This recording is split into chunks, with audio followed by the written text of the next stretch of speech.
Hey, okay, got it.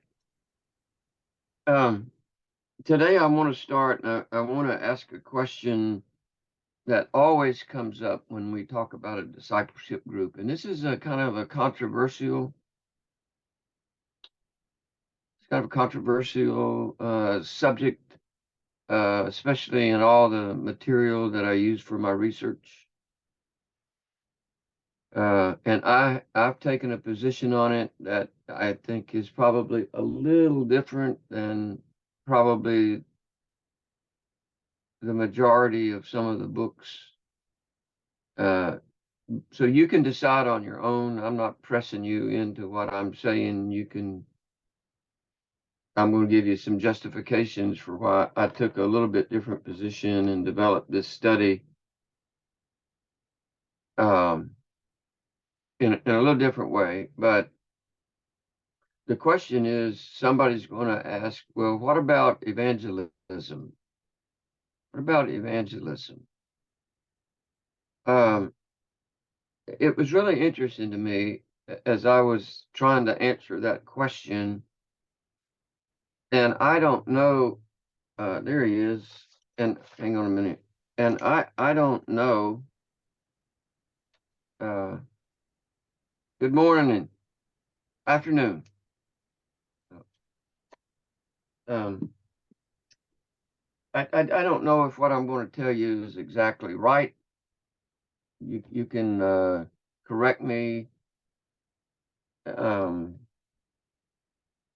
but one of the interesting and really convicting observations as I went through this study is that Jesus simply did not have a program of evangelism that he taught to his disciples. He sent them out to evangelize, right? Remember, sometimes he would send them out. He said, I don't want you to take anything. I don't want you to take a cloak. I don't want you to take a dagger. I don't want you to take any money. Don't want you to take any food. I don't want you to take a change of clothing. I don't want you to take anything. And then the next time he said, I want you to take all those things. In fact, if you don't have a sword, I want you to sell your cloak and go get one, which is kind of seems a little strange, but that's what he did. All right. So he sent them out to evangelize, which they did. And they came back and they were really, he gave them power to heal. They would came back and they said, man, we saw the angels or the stars falling or whatever it was that they said. But I could not find any place where he actually taught them on evangelizing. Even something like Matthew 28 is, I want you to go make disciples. Well, somebody's going to ask the obvious question, well, you can't make disciples unless you evangelize, right? And I would say, no. I would say you probably want to start in your local church with people that you know are going to fit into this group. If you go out and evangelize and you bring a bunch of young believers, now you can go one on one, all right? I think you can go one on one with young believers, or you can take any number of believers that you want, young believers. Most churches, most really good churches, they have classes for. We developed a class in our church. We just don't have a lot of visitors, and we don't have a lot of people that get saved. And we developed a course. It was like a 12-week course for new believers. So when they would come in, that this is when we had Sunday school, and we don't have Sunday school anymore. So, um, but we'd go through just the basics of the faith, blah blah blah, all that kind of stuff. Talk about what our church believed and the differences between maybe us and a different church. And it was good. It was good. It was kind of a, I had one of the other brothers develop it and he taught it. Um, but but you would think, you would just think that Jesus taught on a lot on evangelism, but he didn't.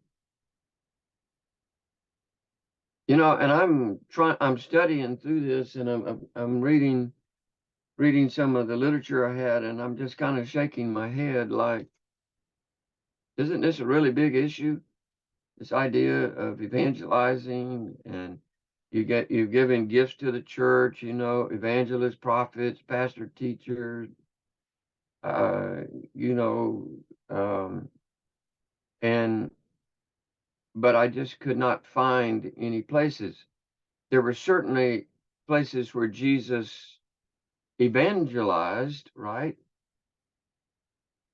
And he served as a model for his disciples as to what to do whenever they whenever they uh, were out with people, and how he evangelized people. I mean, he told Zacchaeus, come on, Zacchaeus, come on down out of that tree. We're going to go to your house tonight. Uh, and I'm sure that when he was at Zacchaeus's house, it said there were a lot of people like Zacchaeus that were there. In fact, there were some actual Pharisees that were there, and they were criticizing him because he was eating with sinners. But I imagine that while he was there, he was evangelizing, don't you? I mean, I do. I think if you took, say, the woman at the well there in where's that at? Matthew 8. Not the well, the woman taken in adultery, which is, some people dispute whether or John not it's, 4. huh? In John 4, Oh, no. I'm talking about, that's the woman woman. at well. I'm talking about the woman taken in adultery. Oh, So, you know, John 8. yeah. Is it John 8? Yeah. So, um, she obviously needed to get saved. Even if we took the lady in John 4, Marcel, I mean, she had 5 husbands, and the one that she was living with wasn't her husband. And Jesus kind of, talked to her in a way that's different. He didn't say, "Hey, I want you to accept me, and then we'll have a prayer. We'll have the sinner's prayer," which is a really difficult thing for me. Um, I'm not against somebody praying, and I'm certainly not against a sinner praying. But we have churches in America that all you have to do is say the sinner's prayer, and you're saved. Joel Osteen is absolutely notorious for this. At the end of a message that he gives, he'll look into the camera and he'll smile with his big white teeth, and he'll say, "If you'll just repeat after me," and then somebody, and it takes him about 15 seconds. If Jesus, I believe in you, I trust you, I give you my heart, my life, and then he'll say, "You're saved. Send money," um, kind of thing. So, but there's just no formal teaching on evangelism. I think the biggest teaching that I find in the New Testament, you guys help me. You can take yourself off the speakers here if you want to, unmute for a little bit, and let's just talk. That uh, uh, everybody kind of unmute if you don't mind, so you can talk with me. Um, Sippy, Kathleen. So, so it seems like the one place where I find the most about evangelism is, where would you think that would be? I'm just curious what your idea of it would be.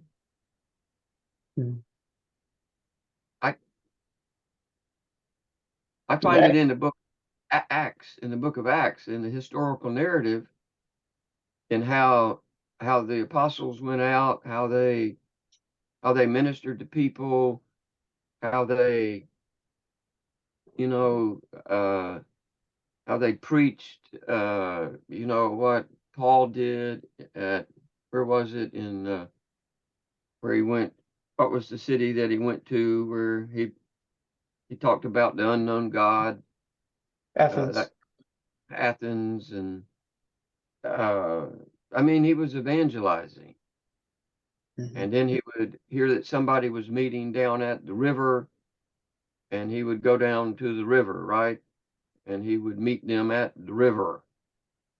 And sometimes they would go into Jesus would go into the synagogues, and he would say, that's not in Acts, but Peter was there at the temple, right? In Acts chapter 2, and he stood up and he preached. And when they were in jail, they'd get beaten, they get thrown in jail. We talked about that this morning in our prayer meeting, Yorit, and in Acts chapter 16, or with Paul and Silas, and they'd been beaten, and they start praising God and giving thanks and singing. And I know that in all of that they were evangelizing. And then when I get to the epistles, I really don't see a program of evangelism. Maybe I'm wrong. Somebody help me if you see that. I want your feedback, because I struggled with it for a long time. I said, well, surely there's got to be. You know, the only thing, Sometimes Paul addressed to the church that the word of God was spreading from you all around. Right. Maybe Colossians side, and we can find a request for praying to have an open door. Right, And right, this can be clues about evangelism. right. Now, those are great. Those are great examples. I mean, those are the kind of examples that when you read through the scriptures, they're what you have, are examples, but they're not actually what I would call doctrine or teachings on evangelism. All right. And that's all I could find, Marcel. I mean, Yes, and during Jesus' time, maybe all evangelism was to bring people to him, like Andrew, who bring his brother. that's right. That's right. That's right. So those are the kind of examples that we had, but you would think you would think that in reality that there was some kind of teaching on evangelism, but I don't think that there was. There are examples of evangelism. I think in Ephesians 4, when it says that he gave evangelists, that what he meant was that he gave evangelists to the church, the local church. And we've taken that, and the evangelists are men that are not in the local church. I know men here, it's probably the same way in Romania, that they have left their ministry of being a pastor because they think that they're an evangelist. And so now they go out and they hold meetings, you know, for 3 or 4 days, and they evangelize and all that kind of stuff. And I'm not criticizing that. I'm not criticizing that at all. I'm just saying that's the picture that we have here in America. I don't know. I don't know if it's the same way in Romania or not. I've never been exposed to evangelist in Romania. I've never actually even heard of one. Like, you know, Billy Graham would be an evangelist type thing, but we have a guy that was the president of the South Carolina Baptist Convention, and he was one of our professors, and actually was a dean of a school up near Charlotte. And he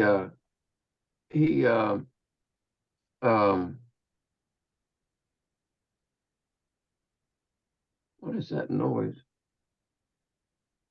And he he became a full-time evangelist.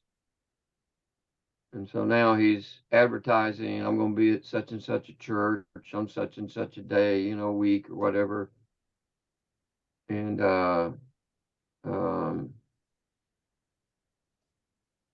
but I don't see him functioning in his local church that way. So, you know, Jesus certainly gave, I mean, the scriptures certainly give examples of the Lord, of the disciples, of Paul, of people,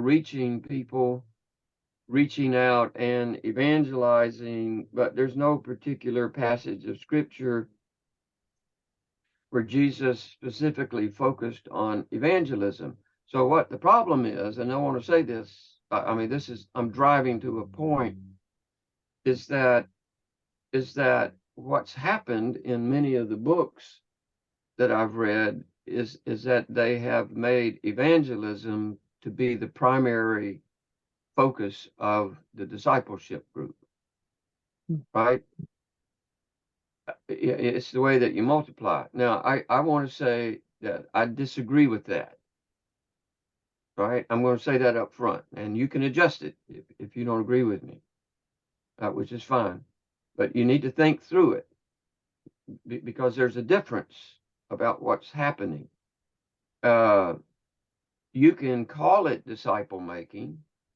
I have, when I first got saved, I had a young man that, after I got saved, I mean, he was an older man, that he took me under his wing and he discipled me until I went back to school. So I got saved in about January of 1971, and he discipled me until I went back to school for the summer in like April or May. But he didn't evangelize me. You know, he wasn't evangelizing. He was just one-on-one, giving me books to read. I'd go over to his house 2 or 3 times a week. I started going to his church. That's kind of where I got ordained, and that's basically where I sort of met my wife. Or it was because I was going there. So it worked out really good for me. But in fact, the actual word, did you know this, that the actual word for evangelism and evangelize does not even occur in the New Testament? The word evangelist does. You know, it calls somebody an evangelist, but the word for evangelism and evangelize, I looked it up. I went out, I tried to find it, everything I could. It might be in the Greek text, then in a different way that I just wasn't able to research, but I didn't never find that word being used in the New Testament. And to me, that was a startling revelation to me, right? Mihai, ai nevoie să traduc sau înțelegi? Nu, nu-i nevoie. Mulțumesc. I'm sorry. He understands. I'm sorry. I'll let you interpret. Okay. I asked him, and he said that he understands you because you don't speak so fast. I will speak slowly. Brother, can I ask you a question? Yes. Isn't like when the New Testament uses the phrase to preach the gospel, isn't that the Right. word for evangelize, like the action evangelizing? Yes. This commandment is referred to the preach in the church or to preach to the world. Good question. Evangelion, right? Yes. All right. So that's good. I like that.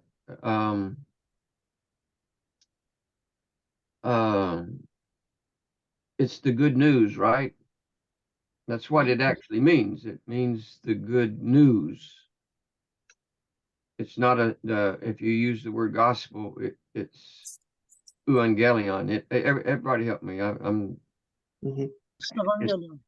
It's not a word that says evangelize, but when they tell them to preach the Mhm. good news, I would certainly think that would be a case for evangelism, Mm. like Paul Mhm. told Timothy, preach the word, be instant in season and out of season. And if you take those two phrases, in season and out of season, it means all the time, Mm. right? Right? I mean, that's what he's saying. Just preach the word all the time. But still, there's no actual doctrinal teaching on it that you can find. And you would think, as important of a word as we have made this in our Christian culture, that somehow that those words would be in the Bible somewhere, but or there would be a teaching on it or some kind of doctrine on it, but there isn't. All right. Now I'm not against evangelism, right? I'm not preaching against evangelism. I think we ought to evangelize. I'm always encouraged when I get all these things that Cornell sends out, you know, where his church goes out to the different villages and they pull up and they have things that they give people and they sing and then somebody preaches the gospel. You know what you're talking about, York. To me, that's pretty. You know, I love the way that they do that, and they take a lot of people in their church to go out and do it. Mhm. We have here in America, we have people that go and have what they call what's the term where they Revival. no. Well, we had a tent revival here in Windsor recently, and it Mm. drew a lot of people. Actually, it drew about 200 or 300 people, probably 200. But there are a lot of churches that are in a populated area where they go out and they blanket the community. They go out and do what? Outreach. Yeah, they have outreach, and they have a specific word for it where they're going to blanket the community here. And some of them, you know, Scott, one of the guys I pray with, his church just goes to people and says, "Is there anything we can help you with?" And they don't actually give them the gospel. There may be times when they do, but they have people that come to their church to get some help, and then they evangelize. All right, it's just their method of kind of reaching people. But there were just no uses of this word in the New King James version of the Bible that I used. Philip was called an evangelist, right? In Acts chapter 21, he was called an evangelist. In Ephesians chapter 4, God's given evangelists to the church. And I don't know if maybe I'm wrong there I almost think that that's to the local church, but I wouldn't argue that with anybody. And the last place the word evangelist is in 2 Timothy 4:5, where Paul told Timothy, be watchful in all things, endure afflictions, do the work of an evangelist. Mhm. Right? You know, so obviously there's a command there. to somebody that was a pastor to evangelize. And I would think that if the pastor was supposed to evangelize, that those that are members of his church or members of his flock, that they too would need to be a part of that, wouldn't you? I mean, wouldn't you think that? Yes or no? Yes. Yeah. That they would, you know, hey, it's not just that he wanted Timothy to go out and do the work of an evangelist and fulfill his ministry, that he made that a part of his ministry. You know, that was a part of what God wanted him to do. But the word evangelist simply means somebody who is a preacher of the gospel. That's what the word evangelist means. And in this way, Paul referred to Timothy to preach the gospel in the church. Well, I think it would be in the church and in the area where the church was located. You know, somehow. In Matthew 28, Jesus told to make disciples, and other verbs are going, baptizing, and teaching. And for this reason, many consider that the commandment was make disciples, and the way in which you are making disciples is by going in the world, preaching and asking them to repent, and for this you have to baptize them, and after this you have to grow up the new converts and teach them about the will of God. Okay, that's a great point. And I think I said that yesterday or the day before, that you can't make disciples unless you have some, right?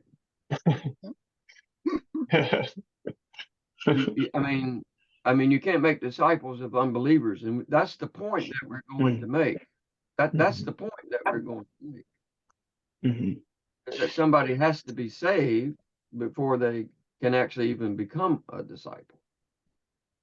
So obviously, evangelism is part and parcel of what we're talking about. It's just intuitive to me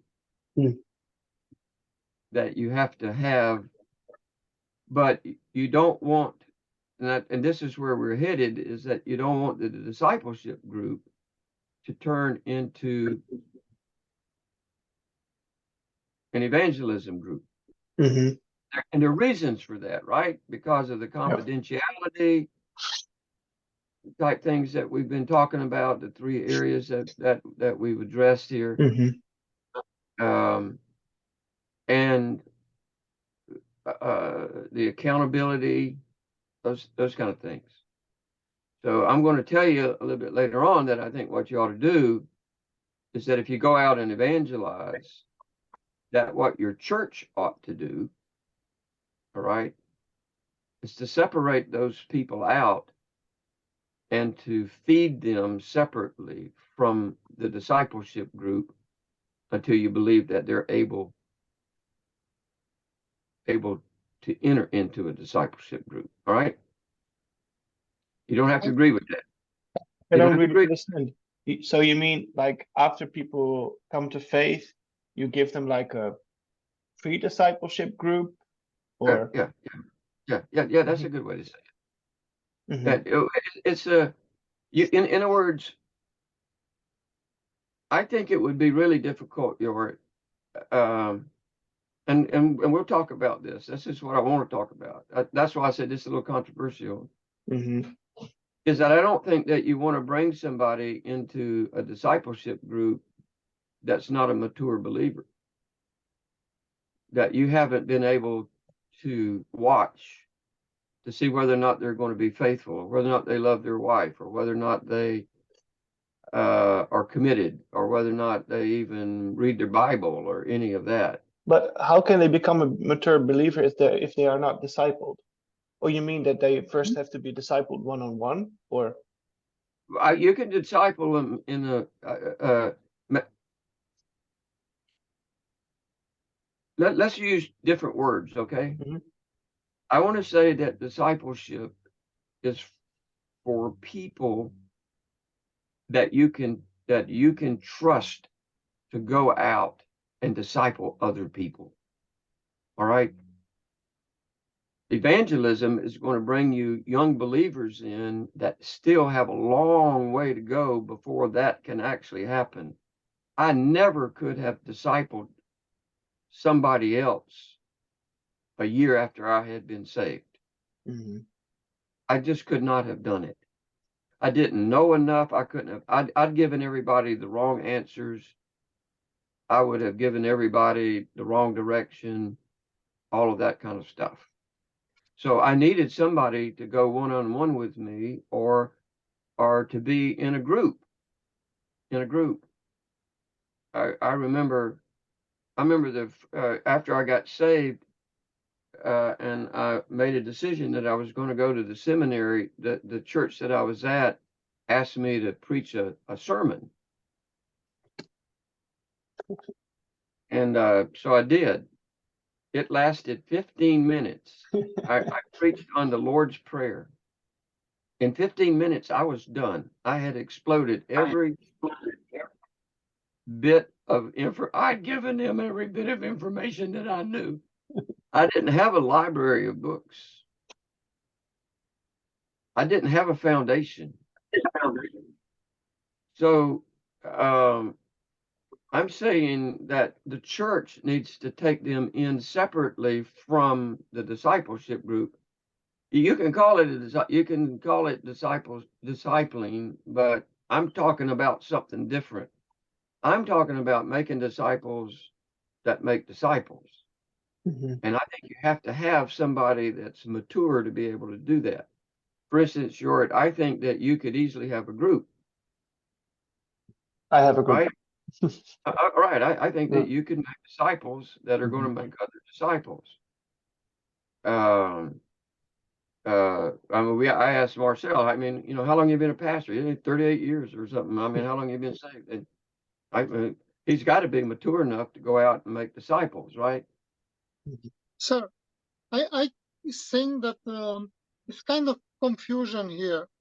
In 2 Timothy 2:2, Paul, what is Paul asking to Timothy? To find mature people who are able to bring further the ministry, or it's kind of try to help people to grow in Christ, to get knowledge and how to apply the things of God. Because it's a little bit confusion, because you say that those who are called for discipleship group, they have to have a kind of maturity.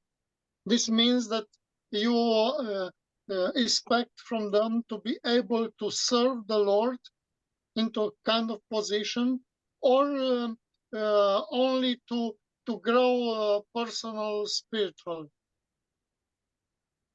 I think what I'm really trying to say, Marcel, is that I don't want to equate discipling men to be disciple makers with evangelizing young believers, lost people, and helping them to grow in their faith. Right? We can call it the same thing. We can call it the same thing. Many times we're calling the same. Right. So that's why I said earlier, it's a little bit, I know that if I was writing a book on this, if I was writing a study on this, that I'm going to get some feedback that says, hey, Hey, we got a bunch of new believers, and we need to disciple them. Okay, go ahead and do that. But I don't think that you can take a new believer and have the expectation that they're going to be able to go out and do what you're doing as a mature believer in a very short period of time, even in a year. I just don't. I think what I say that again. It is a long process. I think that it is. It's a long-term process. Yeah. And part of it is 2 Timothy 2:2. You got to go find some faithful men that can teach others. It doesn't say evangelize others. It doesn't even say disciple others. That's why I said I think that if you have enough new believers, you just want to have a class for them. I had a new believers class that I taught in my church for a long time. And I didn't try to make them disciple makers. I mean, I would teach them in Sunday school. And I would teach them a course like what we're doing. I mean, it wasn't this course, but I would teach them doctrine. I would teach them Old Testament, New Testament surveys, that kind of stuff.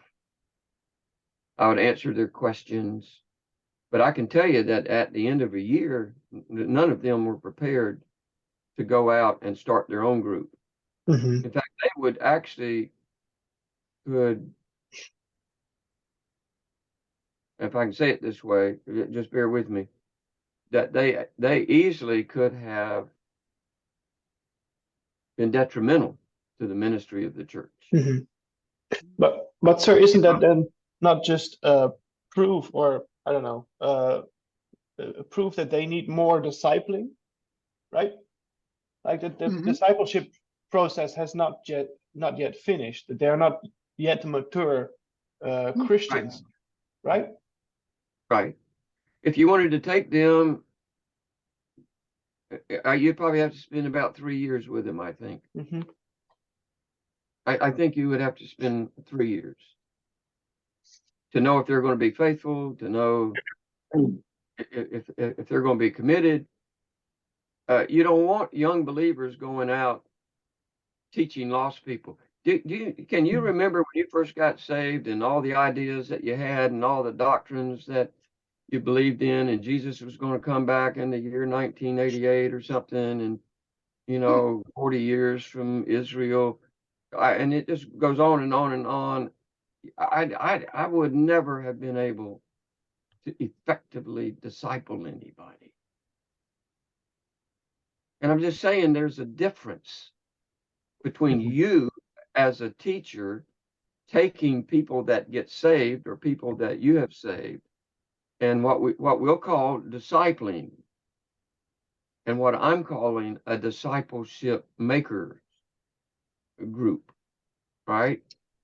You are teaching and helping and coaching young believers into maturity so that they can become disciple makers at some point. But the group that I'm talking about, I think that if you introduce, and we'll talk about this, okay, this is in the notes here, we're way ahead of where I am in the notes, that if you bring young believers, a lot of young believers into your group, you become vulnerable at that point. You become very vulnerable to your accountability. You become vulnerable to your confidentiality. All right. And there's just, to me, there's a difference. So I'm saying let the church do both. Right? Let the church. I see here in Titus chapter 2 that every man or woman from the church have to be involved in this discipleship, because it's written that the old woman have to teach the young woman how to raise their children and love their husband and so on. But this is all the church must be involved in this kind of discipleship at the different level. It's right. You cannot take a kid from the kindergarten and put into a high school, but at his level, he must be teach and have to be a disciple and to make some concrete steps in his maturity. I don't have for this reason it's hard for us to realize that only for a high school, let's say, level, you have to have a discipleship group. It's a paradigm shift. It's a paradigm shift. You're going to be much better off. Let's say in our group where I have 5 or 6 men that attend regularly that are mature, I can trust them to start their own group. I can leave the group, ask them to go start their own group where they are, where they live, and trust them that they are going to do a good job. So, and that's what you want. That's what you want. Do you have to? But I don't think the purpose of the group that I'm talking about is evangelism. We don't evangelize for this group. No, yeah. We would growing toward maturity. Right. Yeah, right. Because only people who have a kind of maturity is able to teach a young. That's right. Right. Let me say. But at every level, he has to be worth to give teaching to those who are under his level. I saw in this at the new converts, they are very efficient in getting people in the church because they share their testimony. Hallelujah, hallelujah. And they are even more effective than the old people in gather people and drag them to the church. Amen. Let me. I agree with everything everybody's saying. Okay. Everybody understand that I'm not disagreeing with you, and I'm not trying to convince you to do otherwise. Hang on just a minute. I'm about to burn up again. I'm going to take this towel off here.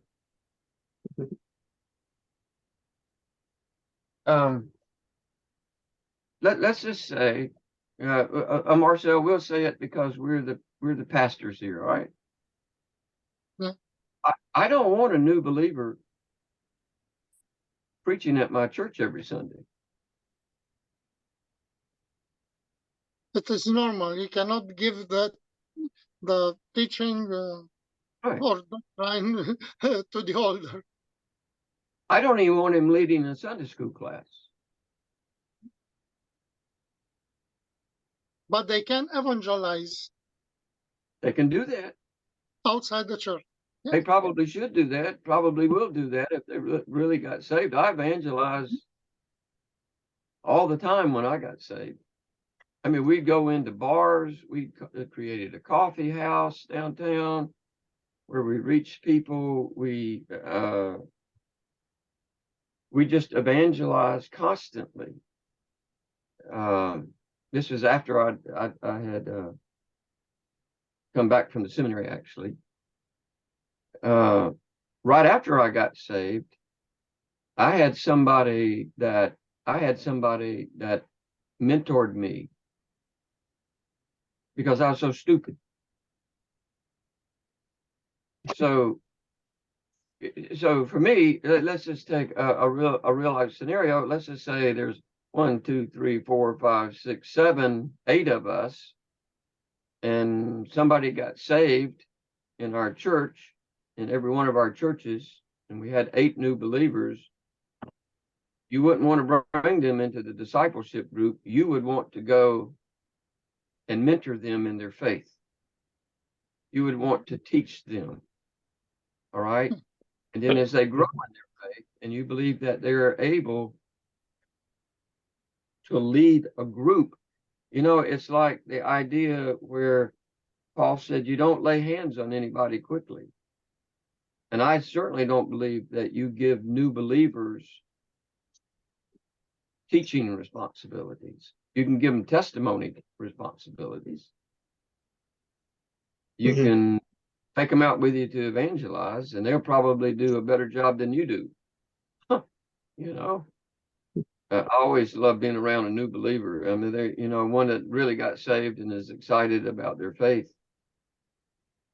So I'm not arguing with you guys. I'm not trying to tell you not to evangelize. I'm not saying that, and I'm not trying to say that you can't get with people. I'm just saying that what I'm talking about is different, and that's why I'm making the distinction from all of the stinking books that I've read, that I was very uncomfortable because they made evangelism as the goal.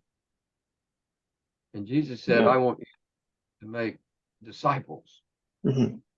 Yeah, I don't see like this discipleship is evangelism. I see it, I see those two as two different missions of the church. But I always thought that discipleship starts at the very moment somebody gets saved, because then he is, in my eyes, he is a disciple, but he's just very young, immature, doesn't know anything. So he needs to be discipled. I That's something for me that's new. Like that. No, that's not new. I agree with that. In fact, I think the worst, you know, we have books that have been written here in the United States. It's called Front Door, Back Door.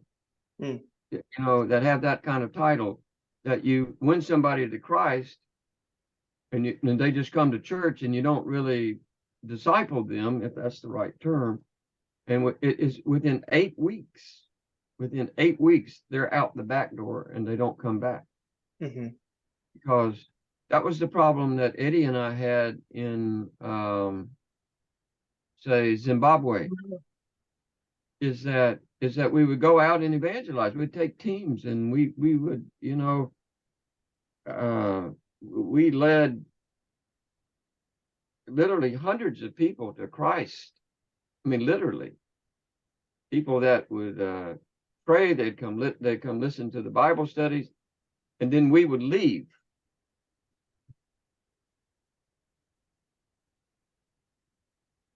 It's like leaving the babies in the bulrushes, right?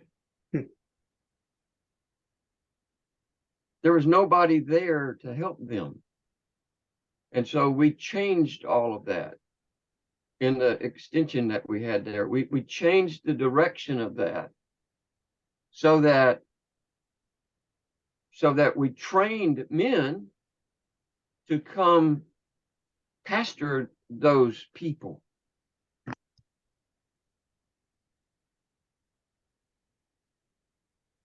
Because they were just babies. They were babies. I mean, could you imagine a 3-year-old? I know I'm exaggerating here, but I can't imagine a 3-year-old getting up in a pulpit. I mean, that's a far. I mean, it's a crazy thing, but we had babies. Everybody was a baby. I'm preaching to nearly 200 people that have come to faith in Christ, and they're babies. And then the whole evangelistic team leaves. And I'm there with them a week teaching them. And then I'm gone. What happened to those people? Nothing. That's the problem. They didn't have somebody to disciple them. So everything that you men are saying is correct. All of your examples are correct. I'm talking about a specific group in your church. If you say, well, Gary, you're just against evangelism, I tell you, you're crazy. You've lost your bananas. I'm for evangelism. I want to evangelize.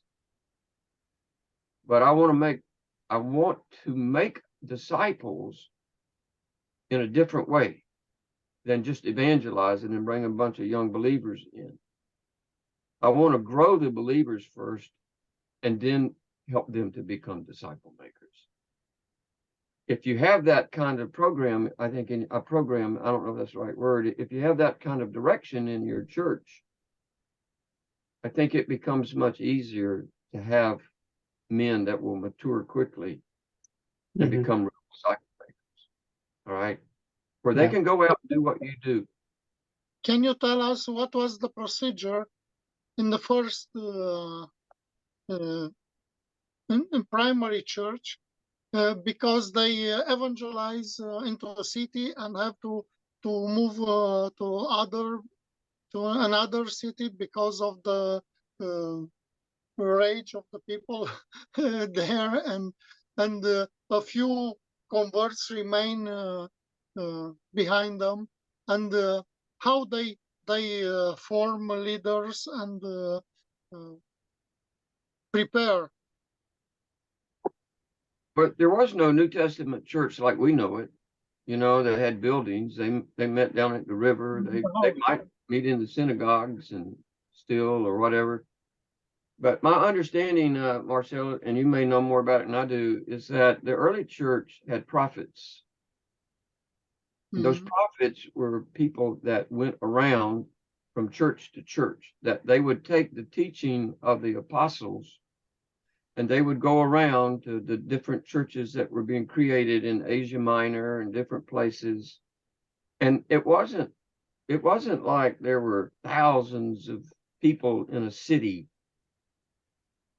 in Bethlehem or, in Shiloh or wherever it may be that were getting saved. It were smaller groups, and they would go spend some time with them, pass on the apostles' doctrine to them, and then they would move on.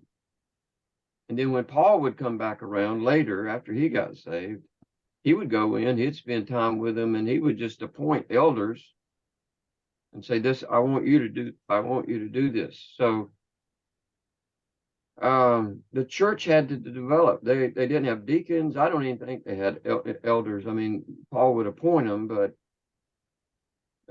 in Acts 6, they don't call them deacons. They were just men that were full of the Spirit, and they were helping the apostles so that they could study the word and give themselves to the study of the word and prayer. Right? What word did they study? The Old Testament. The Old Testament.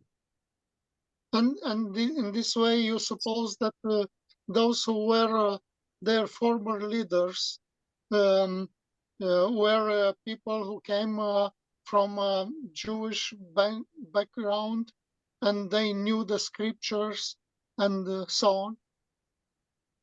I would think there was not a lot of Gentile believers in that early church at all. I mean, if we want to call it the church, in those early conversions. This is the best explanation. Huh? This is the best explanation of leadership of the primary church. Right. So,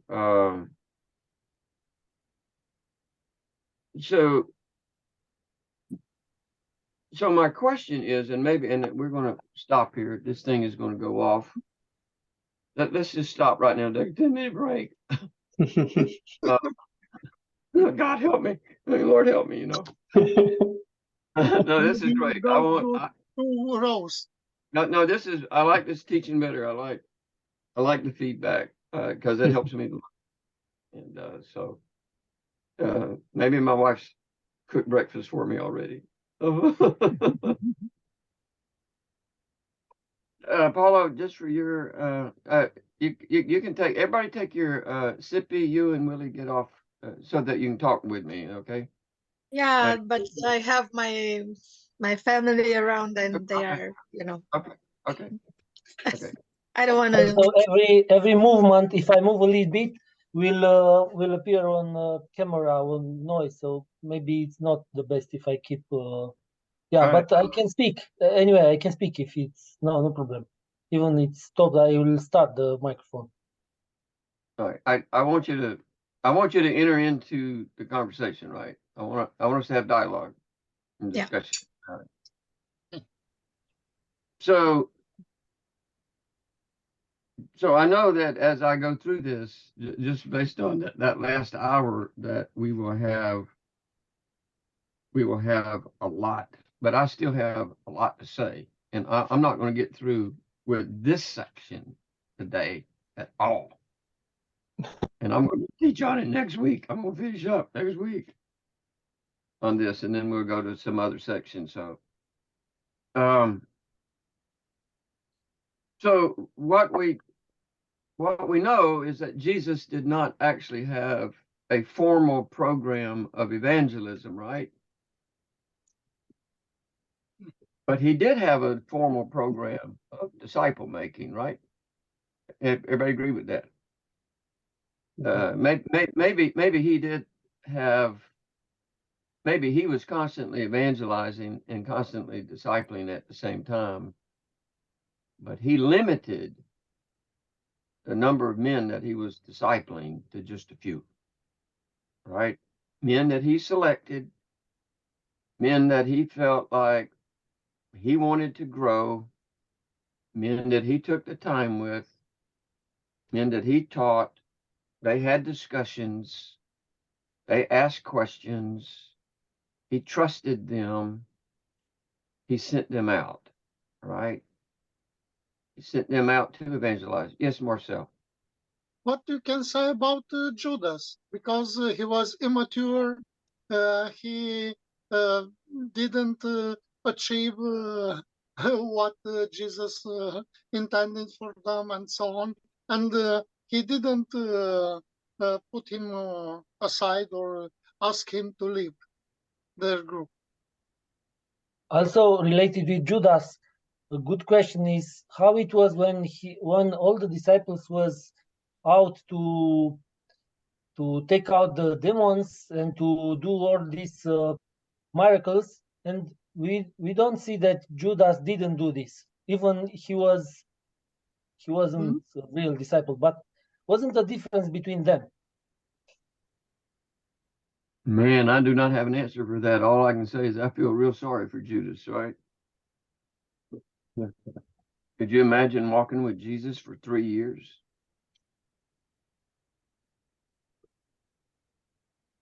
And watching everything that he did and selling him out for 30 pieces of silver? But it says that Satan entered in him, so he just let some door open so that Satan can enter and use him for selling, right? Because it was not the plan of God to be like that. And I don't know. Jesus said that he's a demon. I would say to you that for me personally, that Judas is the largest enigma in the Bible. There's nobody else that for me comes close to being the enigma that Judas was. I have no answers for your questions. I'm just, that's what happened. That's the way it was. That's what he got, you know. He hung himself. Just ridiculous, insane. He actually could have repented, right? Yeah. Jesus told him, he said, man, it'd been better for you if you had never been born. So I don't know. So the question that we want to answer that is that if Jesus did not seem to have an organized protocol for evangelism, he may have had it with his disciples, but it's not visible in the New Testament. Yeah, sometimes he says that let's go into another city because for this I came, and I have many sheep who are not belong to this shoulder and so on. Sometimes he reveals somehow a kind of plan of evangelizing, but not so clear. Mhm. Well, he was definitely a model of everything you want to become, right? He was an evangelist, but we're so we kind of been through that this morning. Or we can say that he was a kind of man of revival because he worked inside of his people. He was. There was no church to work with,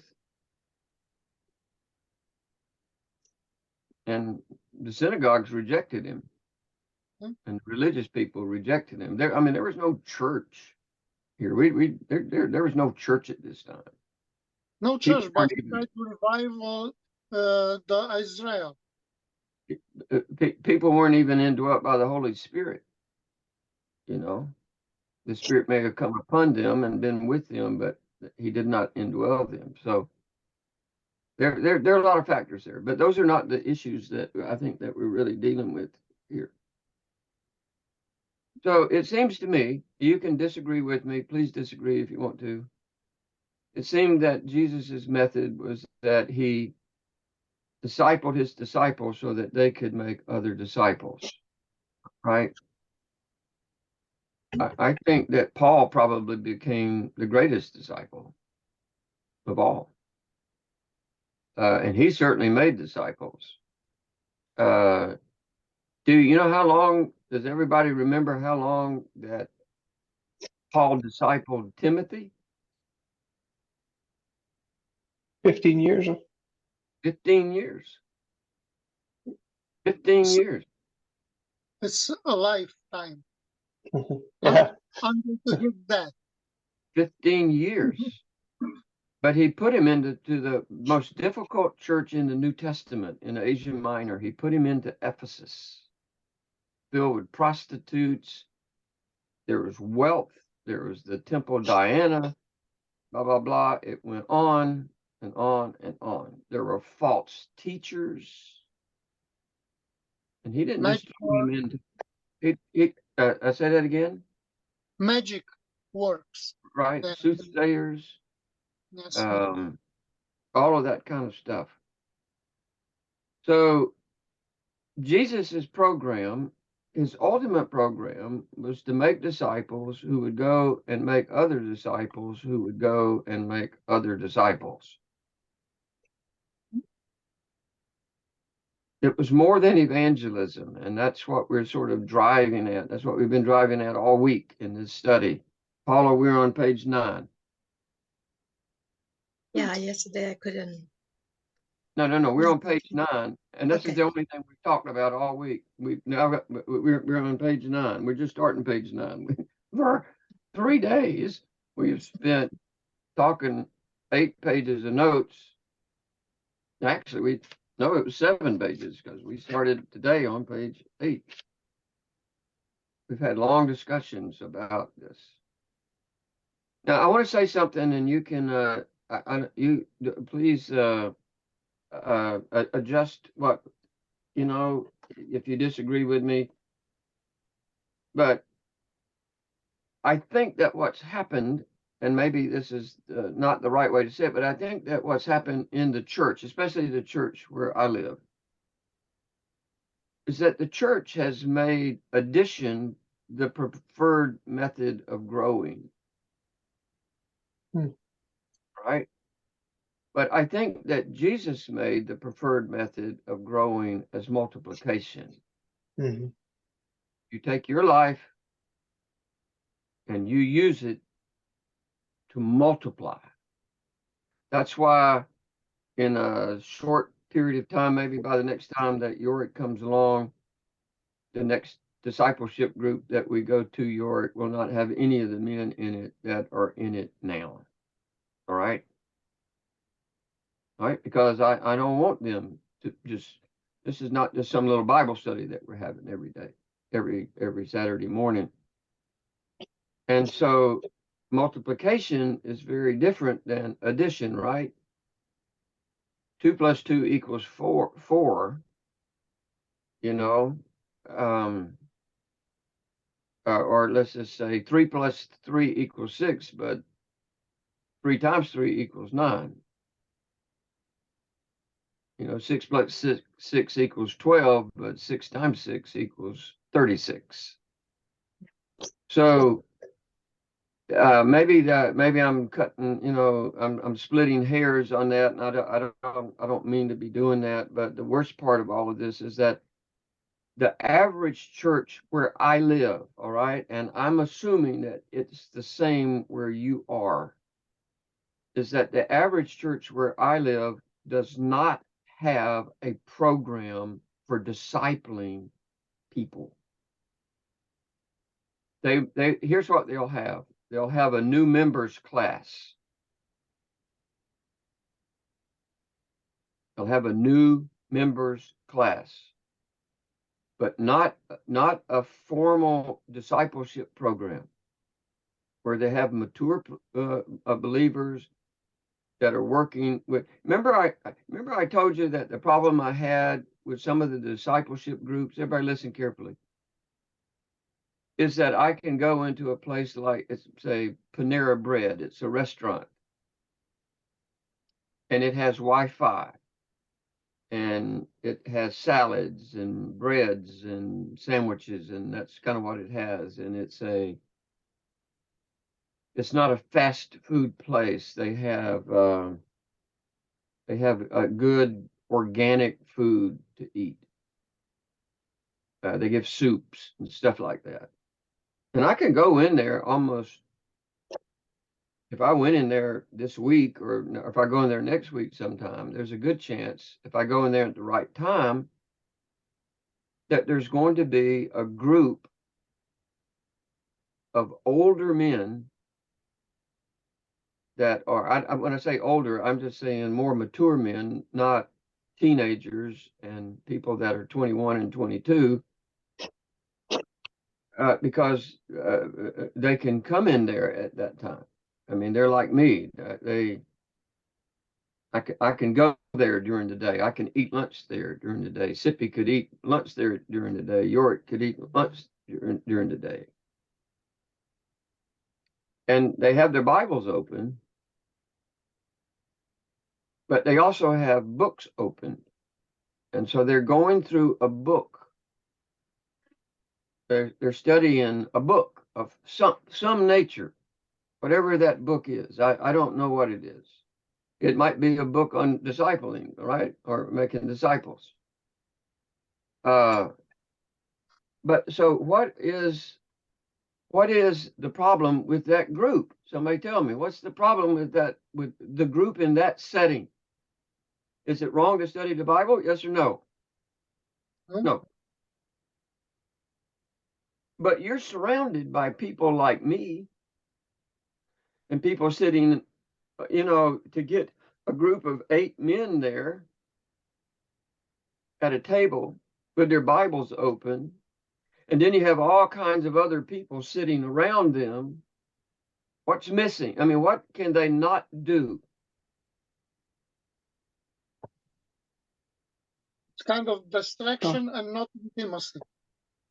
Okay, well, the 2 things that we've talked about here, I mean, we talked about 3 things, but they cannot have confidentiality, and they can't just be holding everyone publicly accountable in that setting. Right? Yep. So they're just having a Bible study in my mind. Are they growing? Yes. Will some of the men be able to go out and start another discipleship group? Yes. But I believe all of the men that I normally see in those groups, and they invited me to come to some of them, which I didn't do. I mean, it wasn't because I didn't want to go. I've been invited to 2 groups to go. One of the groups that they invited me to, they meet at a bar and grill. So there are people that are sitting around and they're drinking beer. Now, just for some reason, I'm not sure that's where I want my discipleship group to be. And they're not evangelizing anybody. So why would you want to be in that setting? Why would you want to be in that setting with your Bibles open if you're not even talking to people? I mean, why wouldn't you want to go to a private place, a home? You know, you could go to the church as far as I'm concerned. So churches hold revivals, and here a revival is like 3 days, maybe 4, starts on Wednesday, goes through Sunday, starts on Sunday, goes through Wednesday. Sunday, Monday, Tuesday, Wednesday, or Wednesday, Thursday, Friday, Saturday, Sunday. Normally it's Sunday through Wednesday. We have church visitation. We have concerts. We don't have concerts in my church, but the largest Baptist church where I live, they have concerts every 3 months. I mean, they'll bring in some Christian group, you know, it travels all over. They bring in the same ones every year, it seems like, but they have big concerts and they'll have 2,000 or 3,000 people show up. You got to pay to get in. You know, there's a cost, $20 a person or something.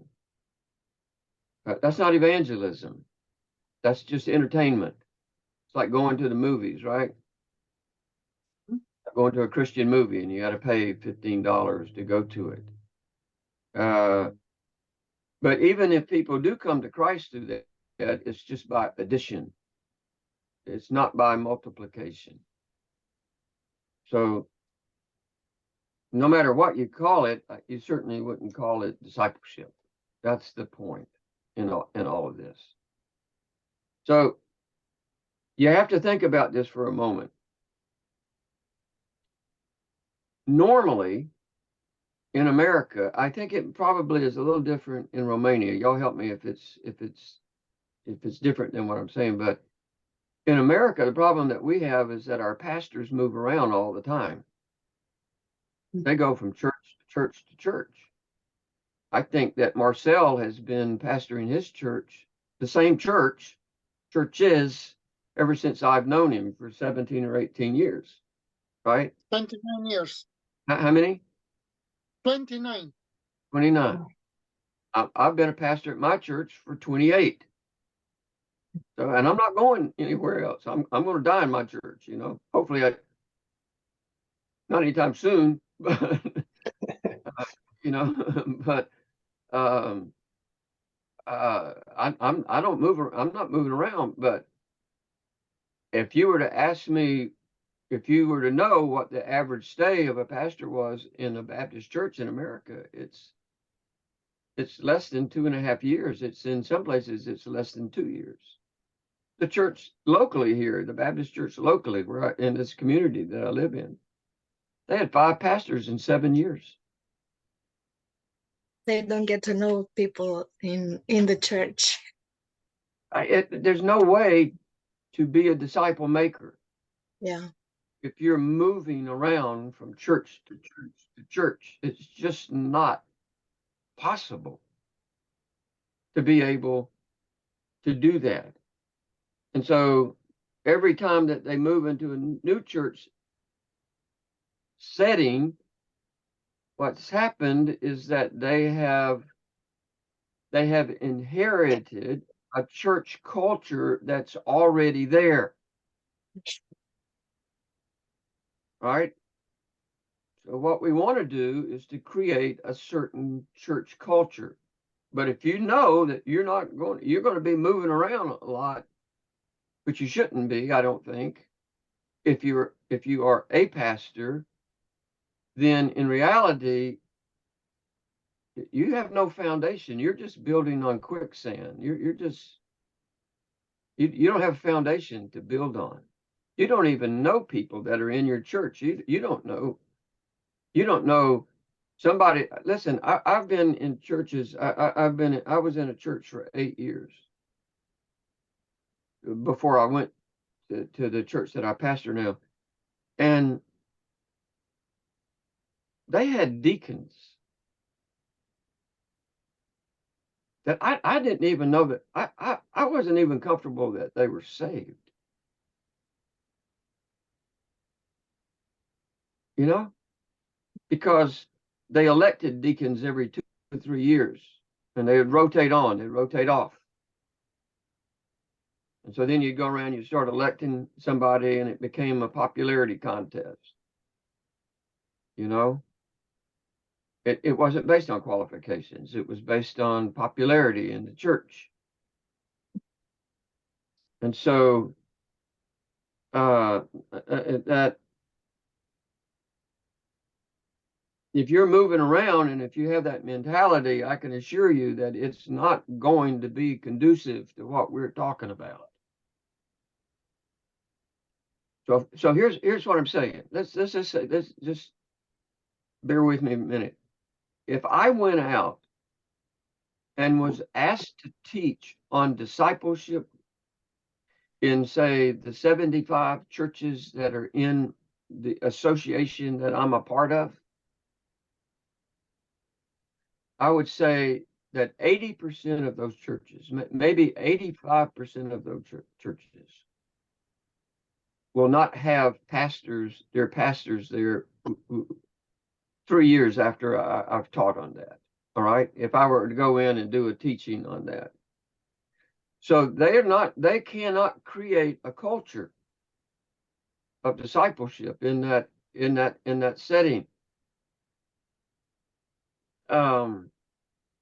Because churches are like people. We've always done it this way. And in this case, we've never done it this way. Right?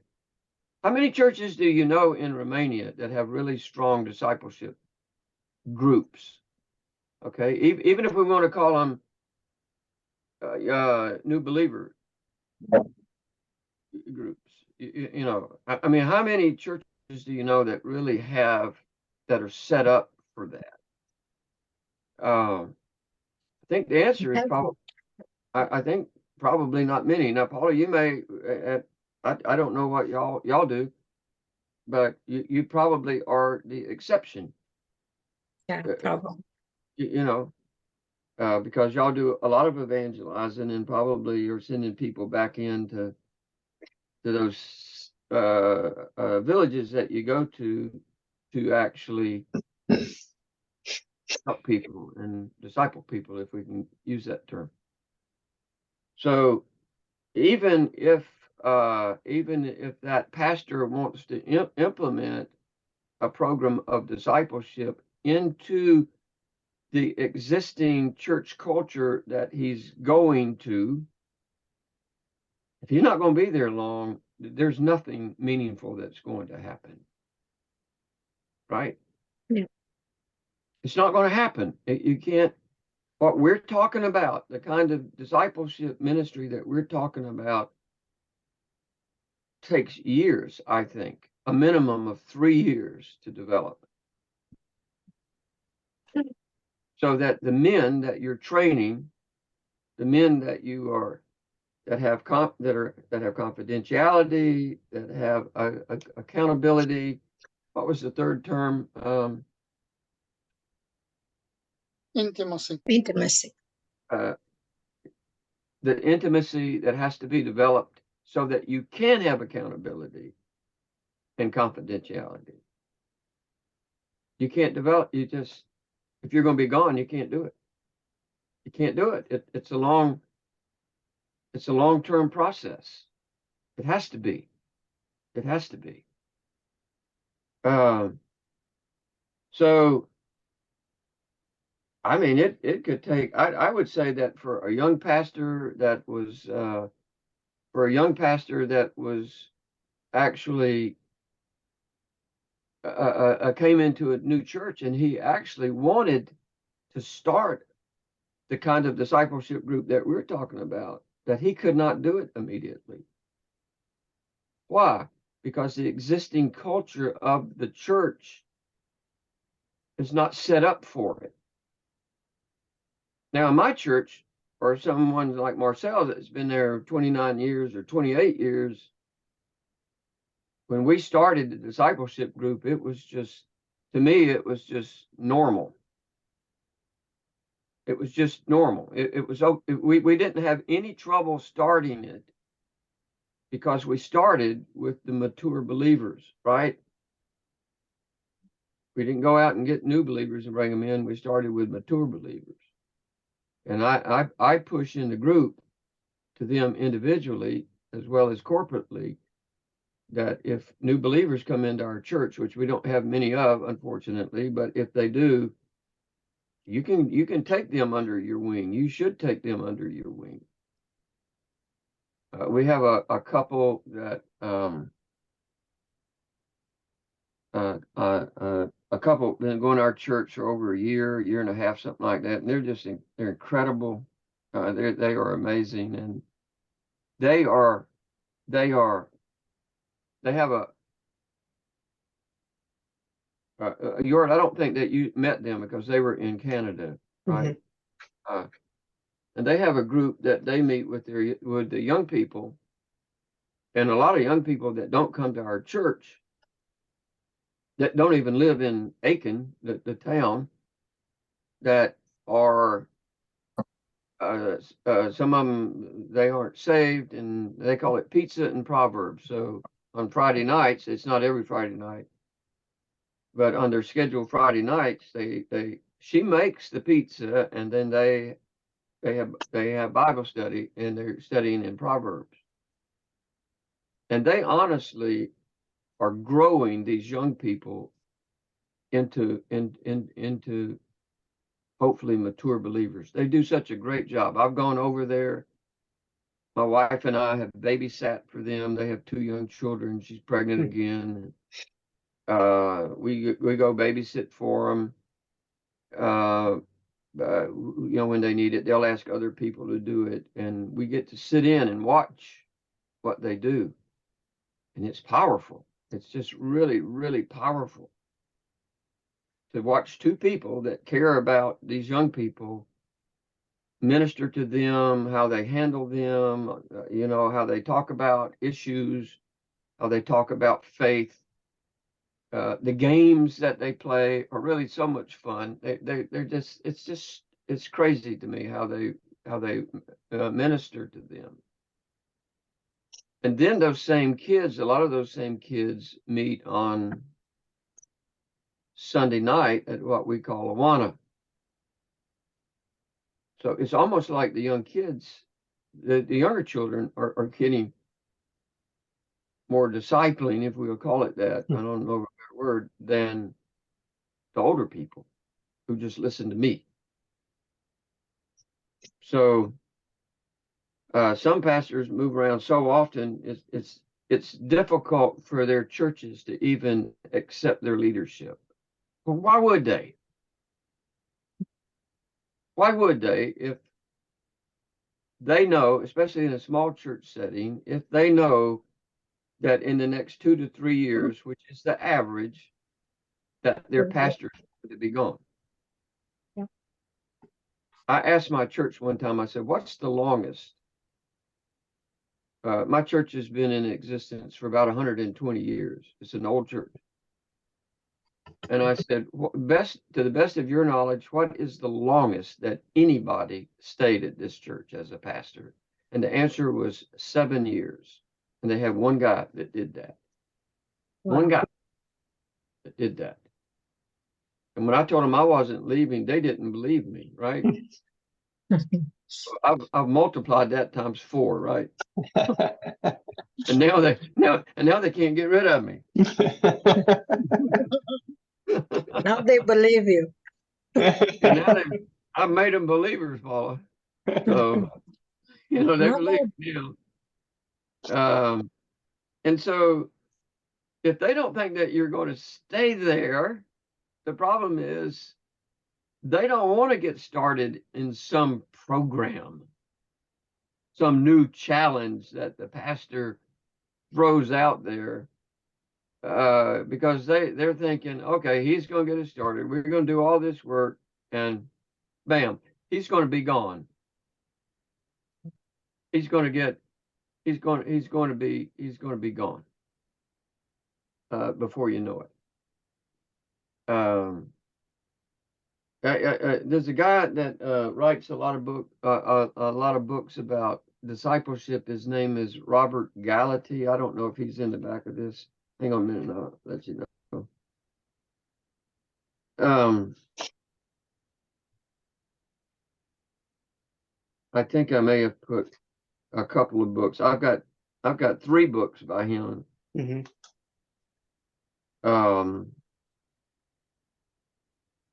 He calls it a culture of disciple making, right where you are.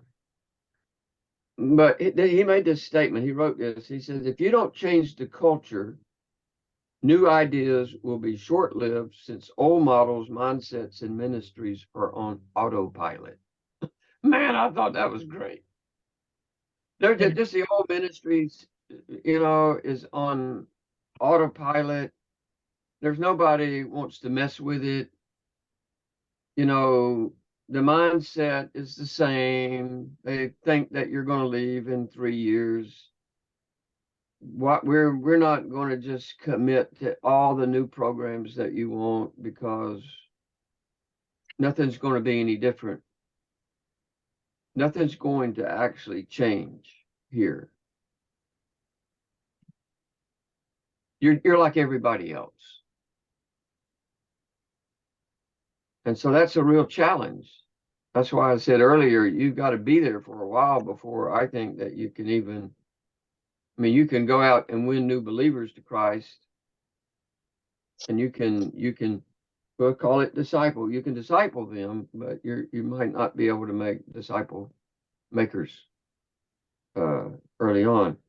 There are a lot of things that you can change very easily, but long-standing church culture is not one of them. Understand what I just said? Yeah.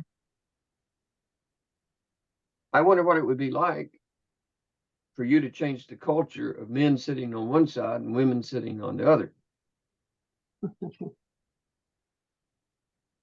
We don't sit separately from in our church. In many churches, they renounce to this policy, but because the people were used to stay in this way, they chose to remain in this way. But nobody imposed them. No. Yep. Well, it's a mindset. It's a culture. Yes. They're on autopilot. Right. I said, In our church, we don't sit I know. separate. So I know. I watch all the videos that Cornell sends out. Yeah. But I've been in plenty of churches in Romania. Yeah. Especially in Pentecostal, they have this, but in Baptist also, and also brethren, it's the same. Brothers and sisters in separate. No, not our church, but brethren, usually it's the same. So, I just think there are a lot of things that you can change, but a church culture is not one of them. You cannot do that quickly. You can't pour new wine into old wineskin. It'll do what? Right? It will split it. Right? You cannot pour the new wine into old wineskins. So it takes a while to even get to a place, I think, where you can establish the kind of culture that we're talking about. I'm not trying to discourage you from even doing what we're talking about. I'm trying to encourage you to do what we talk about. But I would prefer that you at least have some kind of knowledge about the problems that you would have in a church that already has long-standing culture. You may have a pastor that's difficult to get along with, or that is just not, he's not easy breezy, what we would say. He wants to do it his way. You know, he wants to control everything, and he's not going to even be receptive to certain ideas. I think that this will always be a problem for a church. I mean, for a pastor that takes over a well-established church. The best scenario would be to start a church, right? Yes. And create your own culture. Create a new culture that has not been established yet. Tell the men they got to go sit with their wives. You know, they will say that they stay at home enough. So at church they want to stay separate. I'm just saying that if you have a church that's been there for a long time, yeah, you cannot just change that culture in the church, and you have to recognize that. I think it's impossible to change a church culture in less than 5 years. That's just my opinion. That's just my opinion. It may be less, it may be longer. I've talked to other pastors that they said sometimes it may take 8 or 9 years. And I don't think it took that long for me. I think it took me about 5 or 6 years to really change the culture of our church. That does not mean that you cannot start a discipleship group, but I think what it does mean is that it may not be as easy as you anticipate it may be. Right? Because you're not going to get the support if they think that you're going to be gone in 2 or 3 years. So your culture may be different, where y'all stay much longer. Yeah, here And usually they don't move. If it is, God bless you. But where I live, it's not that way. You know, I don't know if I mentioned this to you earlier. You may have heard this in one of the classes that we taught.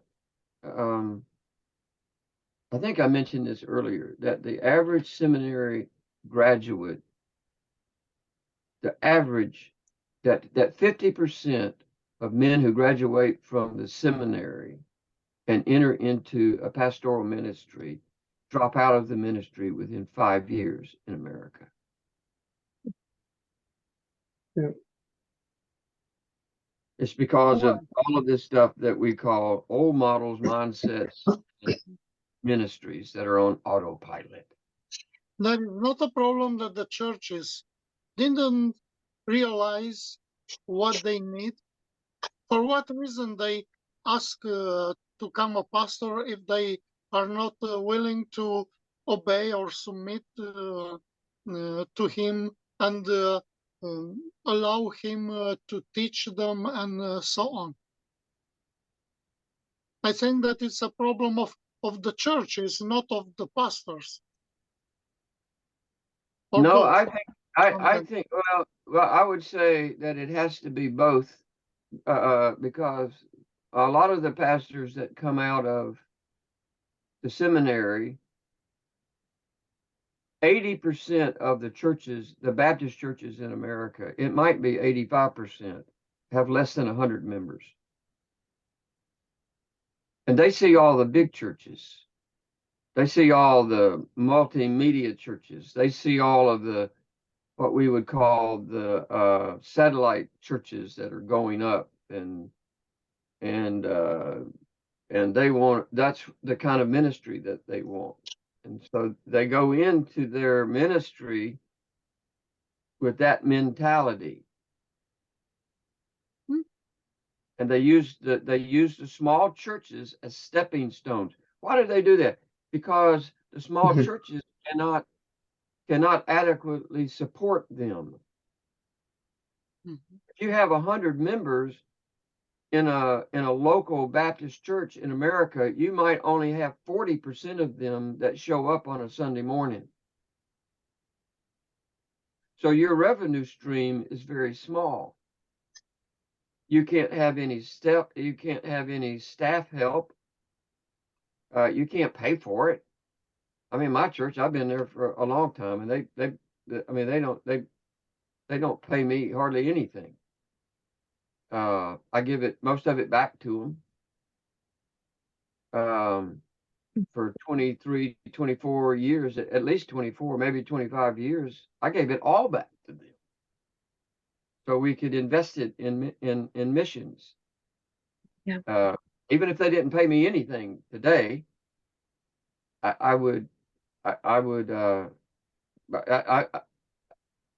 don't need what they give me to support me to live. All right. So, but if you're a young pastor, you got to think about this for a minute. If you're a young pastor, you're coming out of the seminary, you got a young family, you want to buy a house, you want to get a car, a new car, you're raising your children, all of those kind of things, and you got a church that's going to pay you $30,000 a year at the most. In America, that's welfare. That's the welfare level. Or it would be considered, you don't get any insurance. You know, you can't save anything. So it drives your wife to work, and there is no benefit in driving your wife to work, because now you got to pay for childcare. And childcare is probably as expensive as what she's making. Yeah. It's like $80 to $100 a week per child or something. I don't know how much it is, or I don't know. It's a lot of money. And so the whole system is broke. It's broken. It's just completely broken. To sort of answer your question. And so men know that. They know that if I take this small church, I don't want to stay here.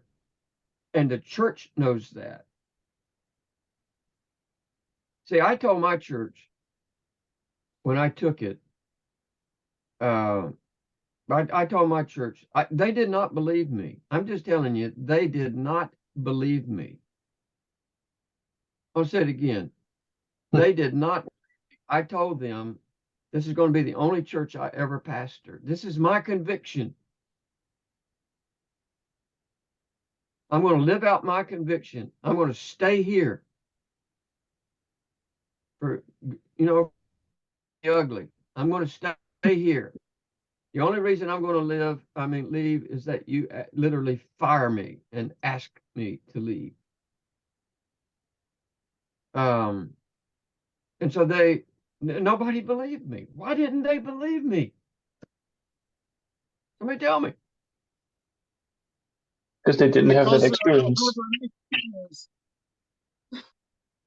Say it again. They have a culture and experience with other pastors. That's right. The guy that was there before me had been there less than 3 years. His wife didn't even come to church. His wife didn't even come to church. It was like a job, not like. Yeah. I mean, he had another job, and so he was glad to leave. I don't know what he did after that. So when I told him that I was, and I had a job, and when I told him that I wasn't going to leave, it was like under their breath, you know.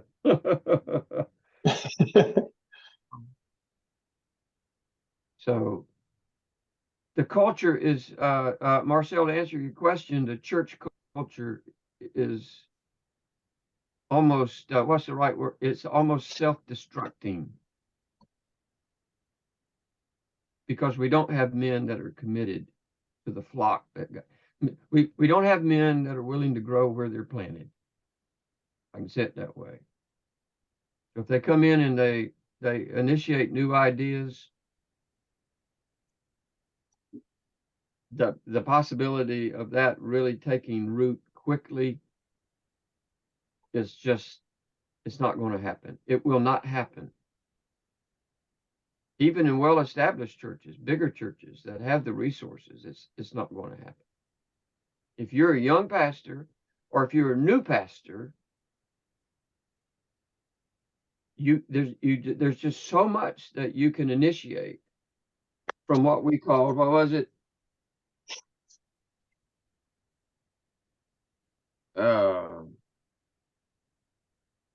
Old models, mindsets, and ministries that are on autopilot. You cannot change that overnight. So. Okay, let's take a break. We're just moving right along here today.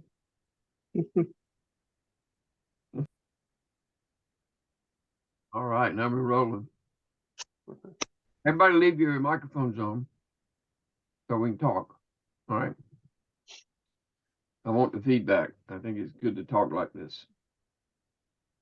You know, one of the problems that we've had in Baptist churches in America is that,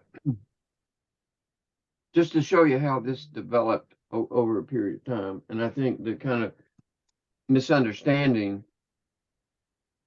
that exists around the idea of discipleship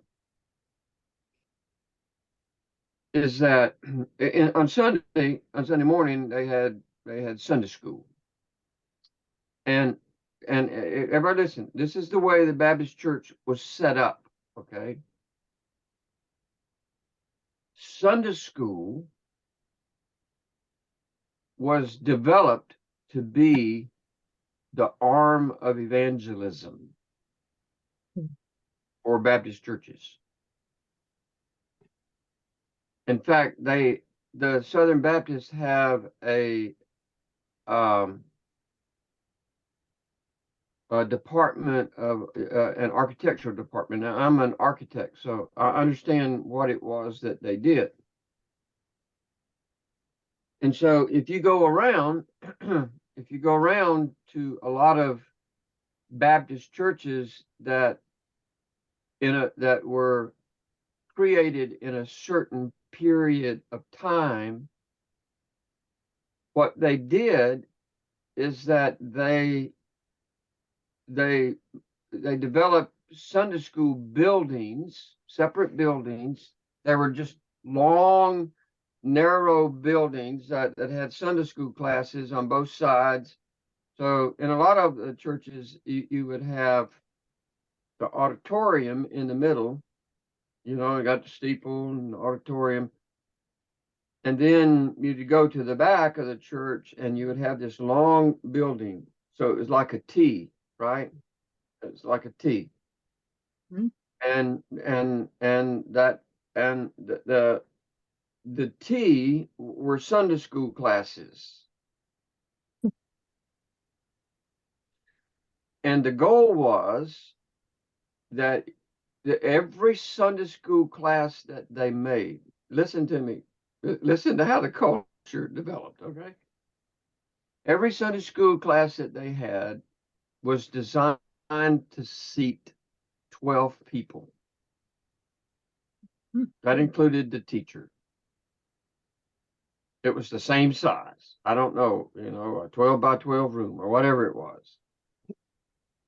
And so whenever that class reached 12 people, they divided it up into they literally divided it up so that you would have 6 people and 6 people in the class. So you have to bring on another teacher, right? Yep. Right? You have to bring on another teacher.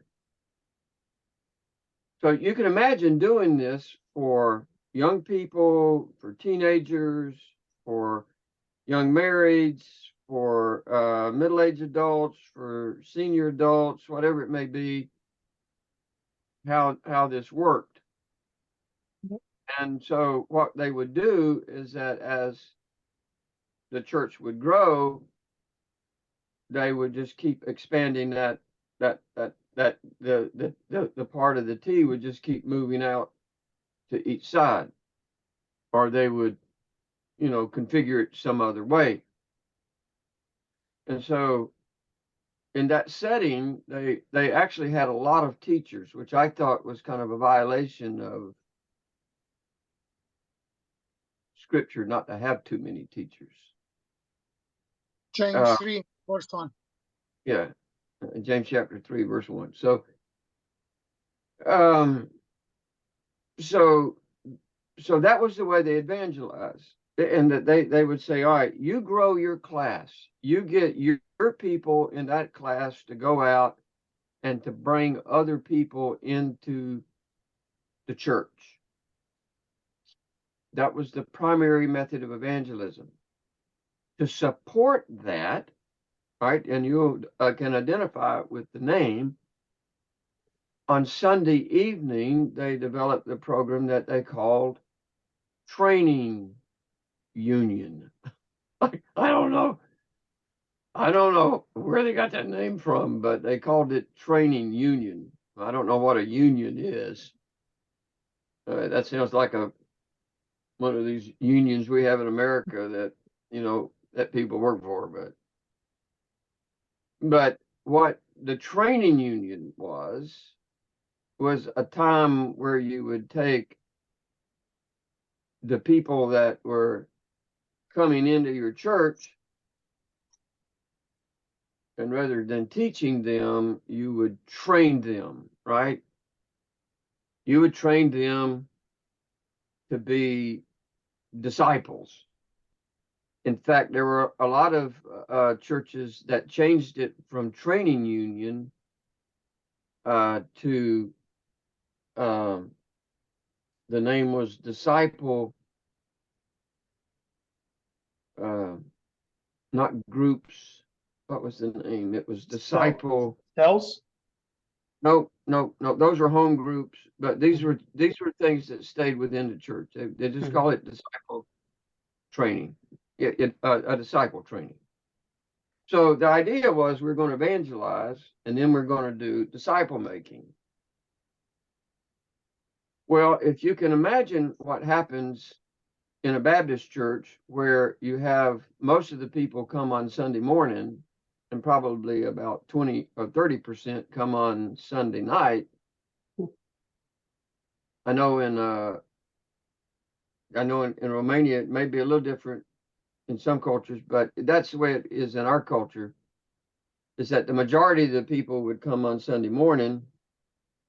So if you had 100 people that were in your auditorium on Sunday morning, you may only have 25 people in your church on Sunday night, and maybe even less on a Wednesday night prayer meeting where they never prayed. Right? They just take prayer requests, and somebody would just read over the prayer requests, and that would be the prayer, and then somebody would teach. We spend our whole time praying on Wednesday night. York, we converted for you so that we could eat fried chicken, so that you could have fried chicken on. But you could see how few people showed up. Normally that was our largest meeting. It used to be we would have 50 people there, 40 or 50 people there. That's crazy because we couldn't seat everybody. And then COVID hit, and just everything kind of changed. So rather than disciple making, taking place in the training union, it just kind of died. And here you got all of these teachers. So you've got to have teachers for Sunday school. Then you got to have teachers for training union. And so the Southern Baptists know that they don't have enough qualified teachers. So what do? They create the Southern Baptist Convention creates writers for material. Mm. So they have Sunday school books, and they have a teacher's manual, and then they have one on training union, And and printing. then they have one for Sunday morning and one for Sunday night, and then you got all these different people teaching, and the people that are teaching aren't teachers. They're just regurgitating something that they've read in this magazine. Mhm. Mhm. And so people don't want to come to church. They don't feel like they're being taught. And you just permeate this culture. And now it's a business. It's a business. It was the hardest thing for me to get my church not to use the Sunday school material.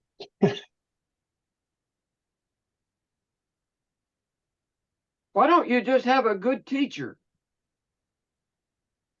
And it was like, no, we like the Sunday school material. And so Somebody has to do some money. there was just there's so long I could fight it. I mean, I'd bring it up, but it just never really kind of materialized. And then COVID hit, and we just stopped Sunday school. That was the way I handled it. All right. So we don't have Sunday school anymore, which is fine with me. We have a longer church service where I'm teaching. So the culture just developed over a period of time.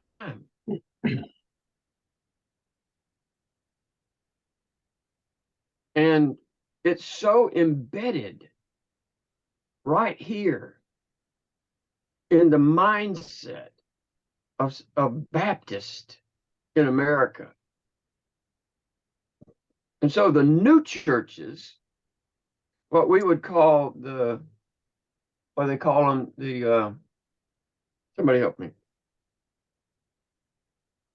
The emergent churches, they've changed everything.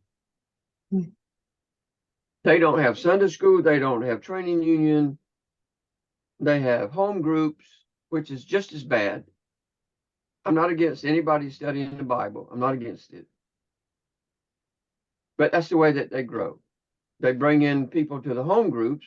They go out and say, hey, this is a comfortable setting. We eat, we have snacks. You can come. We have a guy that plays the guitar. But they don't have anybody.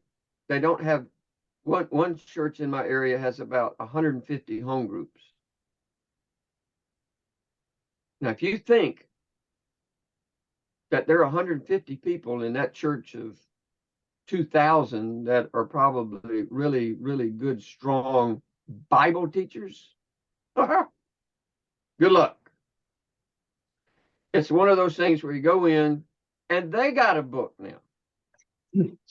They developed. So what did the Southern Baptists do? They developed a book for home groups. And now the Southern Baptists are telling every church that they need to model. I mean, they've done this for several years, that you need to model your church after these larger emergent churches. And that's what all these young pastors want to do, because they build new churches. They go out. Here's the way they build new churches. Everybody listen how this works.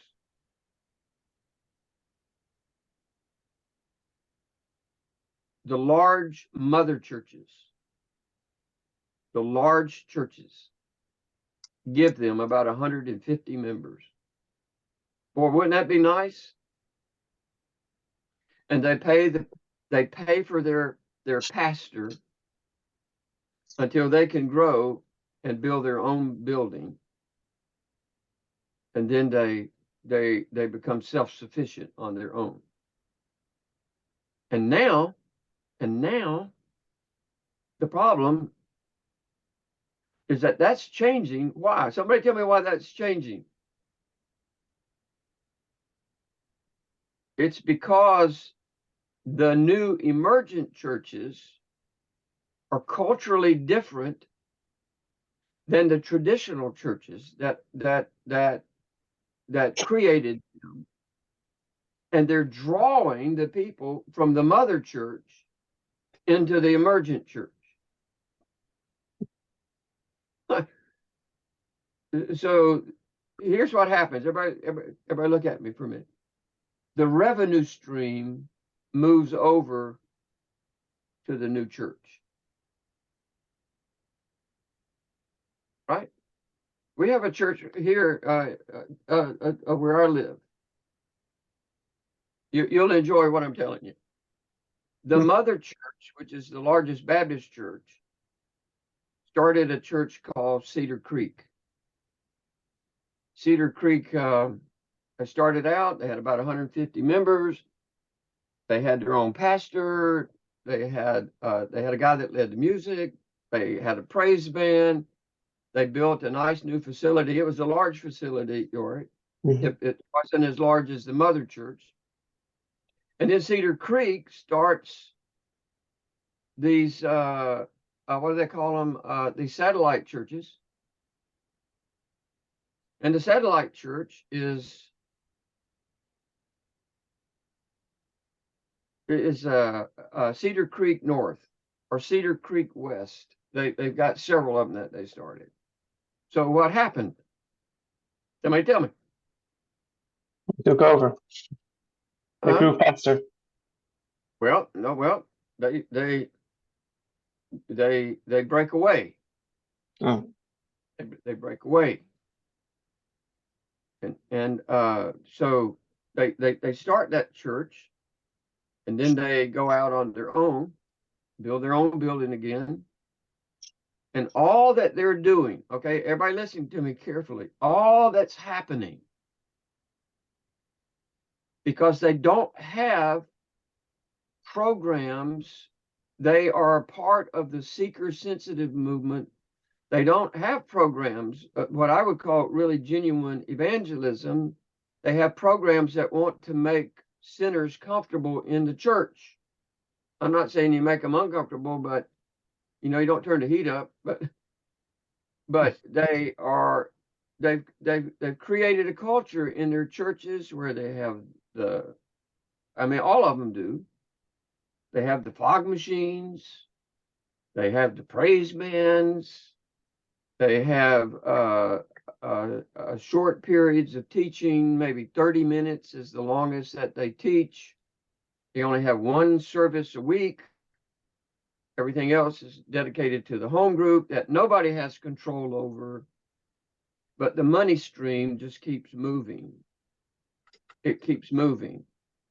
And every time they create a new church, rather than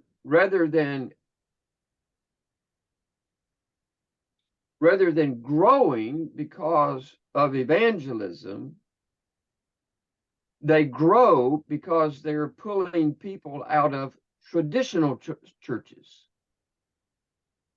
So it's a transfer of membership rather than new believers being started. Okay, is this true in every case? Probably not. Is it true in most of the cases? It certainly is. And the Southern Baptists are promoting it. And they're wondering why their numbers are constantly going down every year. They can't believe that the number of churches in the Southern Baptist Convention is declining.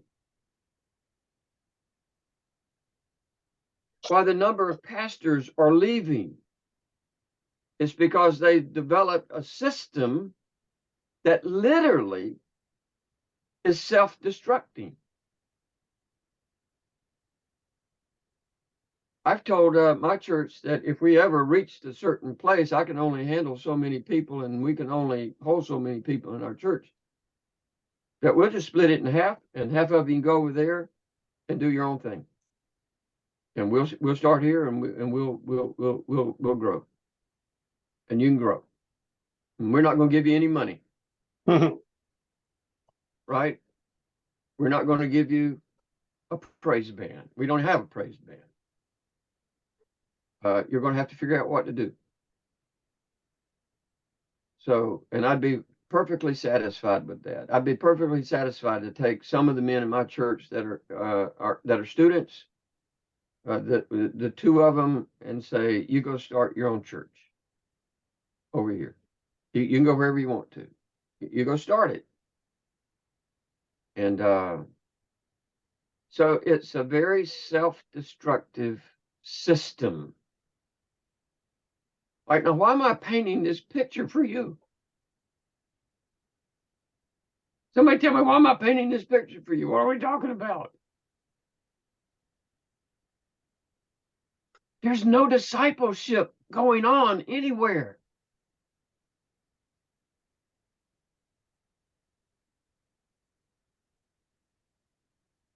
It's just not happening. Churches aren't making disciples.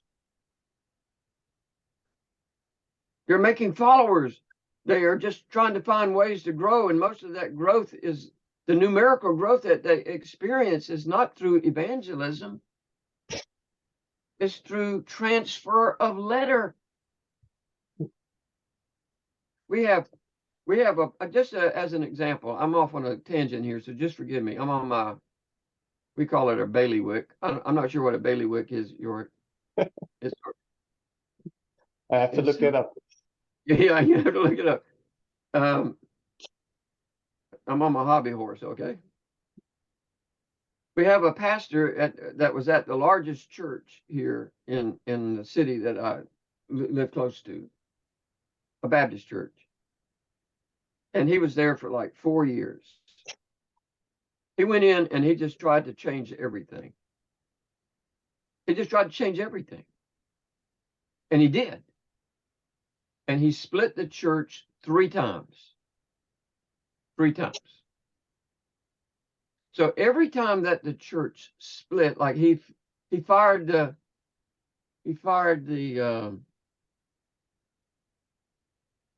senior adult pastor, good friend of mine. His name is Chris Masters. He fired him. Said, you need to look for some other opportunities. That's what he told him. And Chris said, did you just fire me? And he said, oh, we don't want to use those terms. But that's exactly what he did. And so he said, I mean, everything I'm talking about may not even be pertinent in village churches, but it's pertinent to me. All right. It's pertinent because it's a cultural thing that can happen in Romania just as well. So he split the churches 3 times. So what do you think happened every time that the church split? Where did those members go? Another church. They just went to another church. And for the most part, they all went after each split to a specific church. When he fired Chris Masters, Chris went to another church. And people followed him. And the senior adults who provide 65 to 70% of the income for any church in America, they followed him. Yeah. Right? They loved him. He was sort of their pastor, if you would. This young pastor just didn't have a clue what he was doing. He was very arrogant. And so what do you think that church did immediately after they had such an influx of people? What do you think began to happen? They started building. So they're building a new building. So they go from 100 people to 400 people. How many people were new Christians?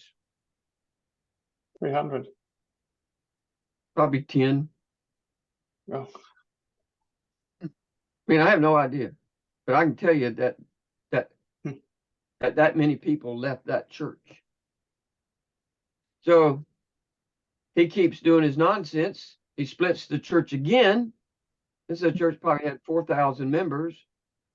They may have 1,500 people that show up on a Sunday morning at best, and that's in 3 services. Like, boy, we really, so they got an auditorium that seats 2,000, and so rather than having, they just, the services keep getting smaller and smaller. He splits the church again over some ridiculous idea that he wanted to do. And another part of the church leaves. Where do they go? Somebody tell me. Tell me that the stories doesn't change. Where do they go?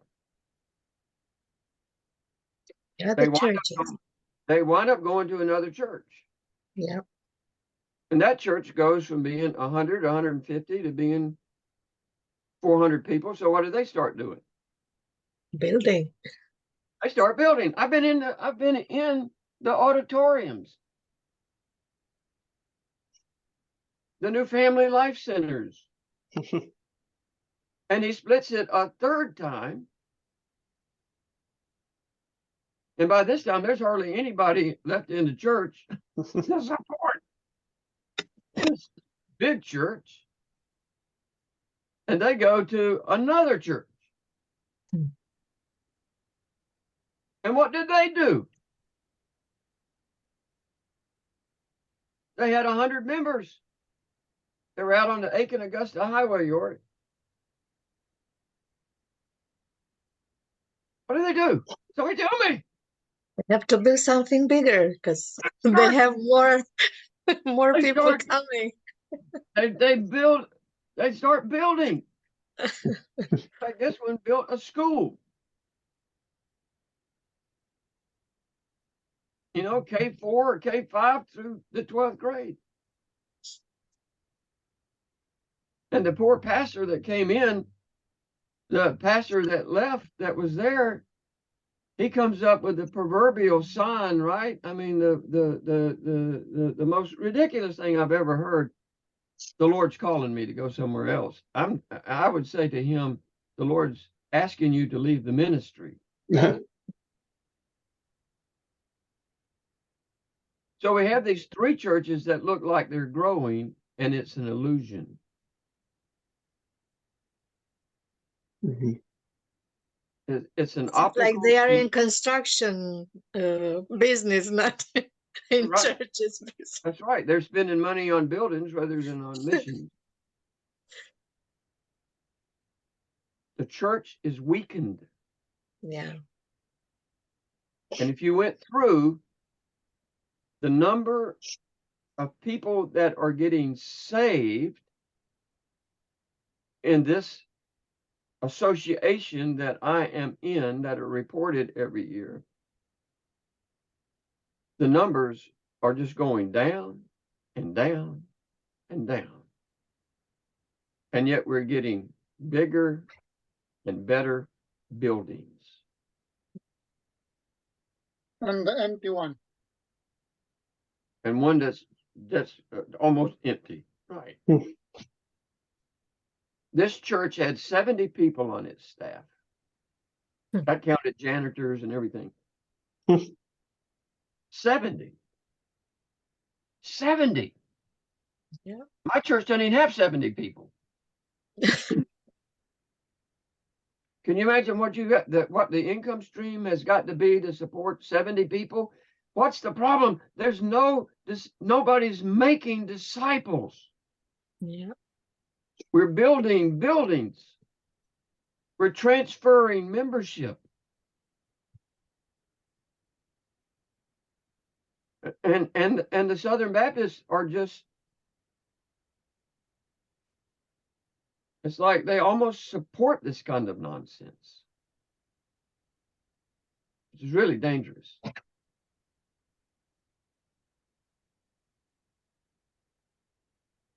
I think that many people, even here, they don't understand that we have to be disciples too. They just, they're comfortable being saved, like, because No. we had here, we had a class with a brother who wanted to have a seminar about how we should be like a disciple and then make disciples, and just a few people came because they Right. said that it's not their mission to be disciple and go Yeah. in a mission to, Paula, it's exactly the same way here. Yeah. Churches do not have any interest in making disciples. It's too Yeah. hard. It's too time consuming. It takes too big of a commitment. Yeah. We have here a team, but you have to have your time to go there, the car, the fuel, the everything. It's So from that's your what. part, Yeah. not somebody support you. You have to Yeah. put, so they are not willing to do that, they want somebody else to do that. But it's the same way here. Yeah. And I think a lot of times it's because we have pastors that just aren't, rather than making disciples, they've got to go they got to preach out of Nehemiah, right? They got to preach out of Ezra. They got to raise money. Yeah. They got to hire an architectural firm. They got to go into a building program. They got to ask for donations from their church, blah, blah, blah. They got to do all of those things. I was asked to come the other night to one of these churches. All right. Everybody listen, what I'm going to tell you. One of these churches where, and I love the pastor. He's a sweet brother. He's from Texas. We've spent some time together. I try to communicate with him on a regular basis. He has a good associate pastor, has a nice family, has some young children.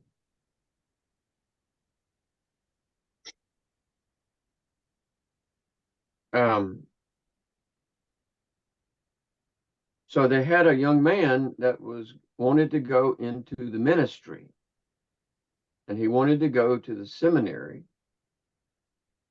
and he wanted to be licensed so that he could go to one of the seminaries. So they asked me to come, if I would come on a Sunday night. It was a Sunday night where we were not having service. It was like a holiday or something where we didn't have a service on Sunday night. And they did. And I said, yep, I'll be glad to come and listen. And so I went to this church, a brand new auditorium that probably can seat, they have balcony, they have big choir loft, they have 3 different sections.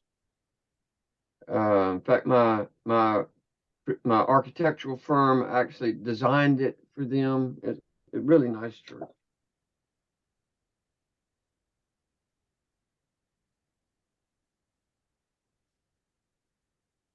Church, I don't know how many people they have on Sunday morning.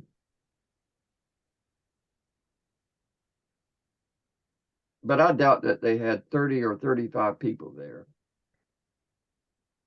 And I don't think that I saw one single young person. Everybody had white hair like I do. The pastor's wife wasn't even there.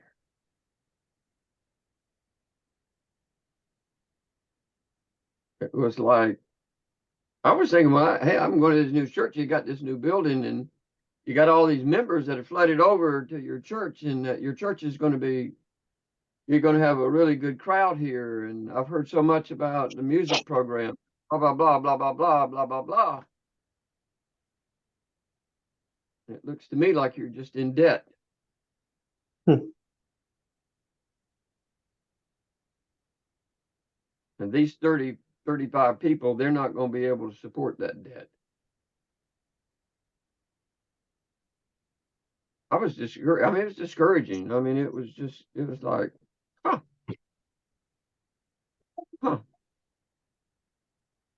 This didn't even make sense to me. And I bet it's not much different on a Wednesday night than that. How much of their money do you think goes to missions? Somebody tell me. It's minimal. It's minimal.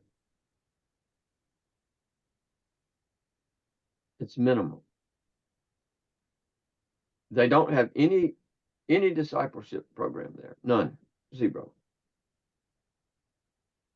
And the only evangelism program that they have is just visitation.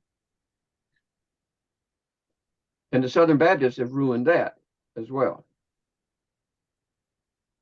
Because the program that they developed for visitation is that here's the program for visitation in a Southern Baptist church, a traditional Southern Baptist church in the United States, that the Southern Baptist Convention has proliferated. The deacons will find one person to go with them, and they will go out on a regular basis and visit the people that have visited their church. That's all the mission they have.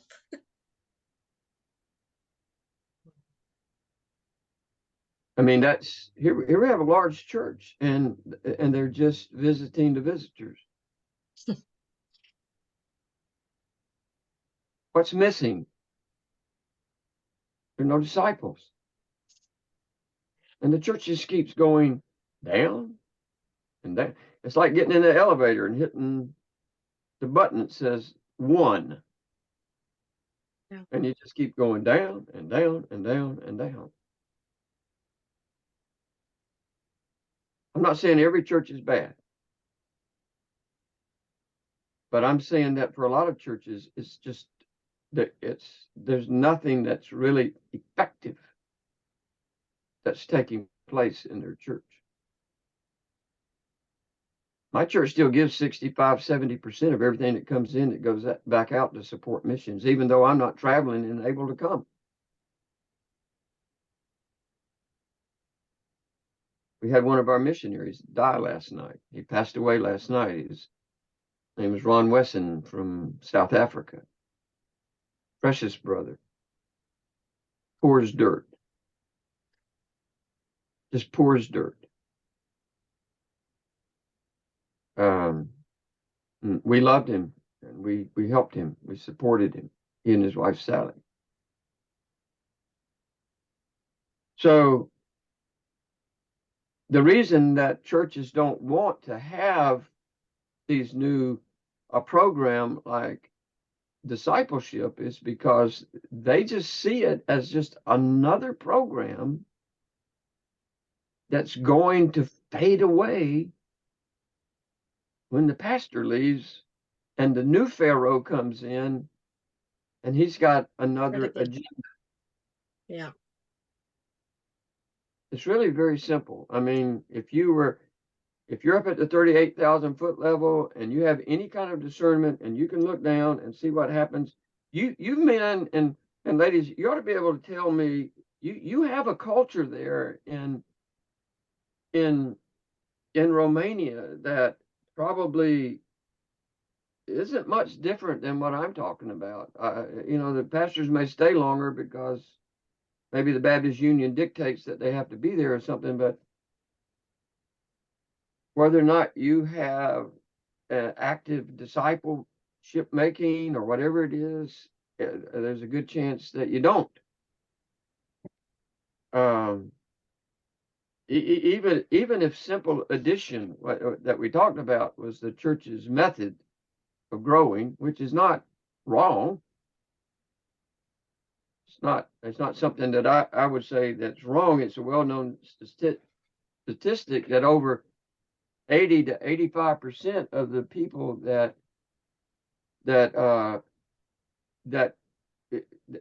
go to an established evangelical church, we won't even call it a Baptist church,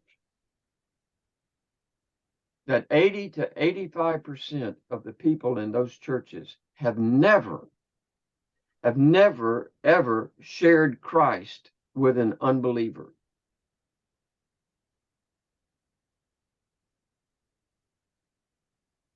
Right or wrong? They've never actually, they don't even know how to share the gospel. Yeah. With somebody. The only people that some of those that have shared with are people that are in their own family, their children. Right? But not with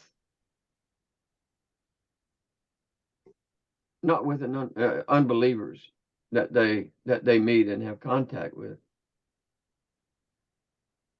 So maybe some not even in the family, they're not doing that. that's right. If there is just one person, they don't speak in the family. That's right. And then to make matters worse, even if they do share, the church is not equipped to handle new believers. Yeah. It's just not equipped to be able to do that. So here's what we have in churches. I'm going to tell you what we have. I made a list of it. I went out, I did the research to find out what these large churches have as,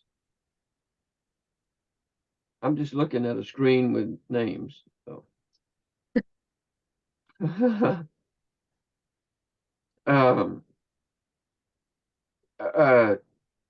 I went out to find out what kind of staffs these major churches have, and I'm going to give you a list. This is just some of it. Yeah. They have youth pastors. Obviously, they have a pastor. They have youth pastors, associate pastors, song leaders, mission pastors, senior adult pastors, multimedia pastors. I don't know what that is. Interim pastors, young adult pastors, young married pastors, children's pastor. Wow. Outreach pastors, and college and career pastors. What means for them the title pastor? It's that the larger the church is, they hire somebody to take a pastoral role over that group. Like a leader, not or that necessarily. function in the church. Yeah. But the average church can't do that. Yeah.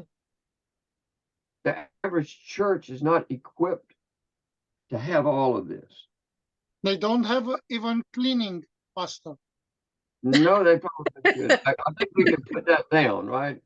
A janitorial pastor. But they don't have anybody most of the churches do not have a discipleship pastor, if I can call it that. And nor should they. Nor should they. Somebody asked me one time recently, it wasn't long ago, or I've been asked this several times. They asked me if we had a youth pastor in our church, and I said no. And they said, why? And I said, because I want the fathers to be the youth pastors. Yeah. It was like, the fathers? Yeah, the fathers. Yeah. And it was like it was like I was just kind of on an island right there then. You know, I was like, well, we don't understand that. Every church has got a youth pastor. Well, not this church. Yeah. We've had youth pastors. And in my mind, they were a disaster. You want to know why they were a disaster? Because they were young men. So you got some 17, 16, 17, 18-year-olds that a 21-year-old is trying to lead. That doesn't work well. Yeah. Because they don't have much respect for him other than, can you take us on a trip somewhere? Can we go swimming after church on Sunday night? Or let's go get ice cream. You know, it's what kind of fun can we have? The kind of thing. I've only heard of one disciple-making pastor.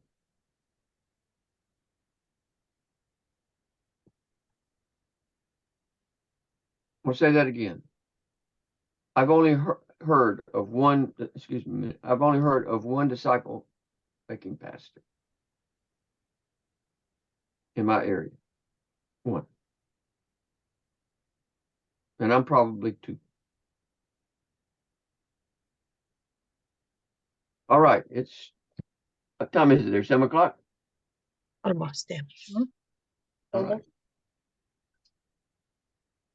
All right, I didn't get real far. I didn't get real far. Let me ask you a question before we leave. Do you understand the impact that church culture has Yeah. on what Jesus has asked us to do? The hindrance that church culture has created on what God wants us to do. Yes or no? I painted a pretty bleak picture here of life in the Southern Baptist Convention in America, but it's very real. It's very real. Very sad. It is sad. It is sad. I'm sure everybody in this church. You what? Saddleback Baptist Church was their model. It was that, and the one that Bill Hybels had, who Rick Warren developed his church after that. You know, Rick, I mean, Bill Hybels came out, has come out and wrote a book saying our method was wrong. Our method was wrong. In fact, did you know that Billy Graham came out and wrote a book before he died and said that if he had it do over again, he never would have been an evangelist, basically? And the reason was is because they went back and they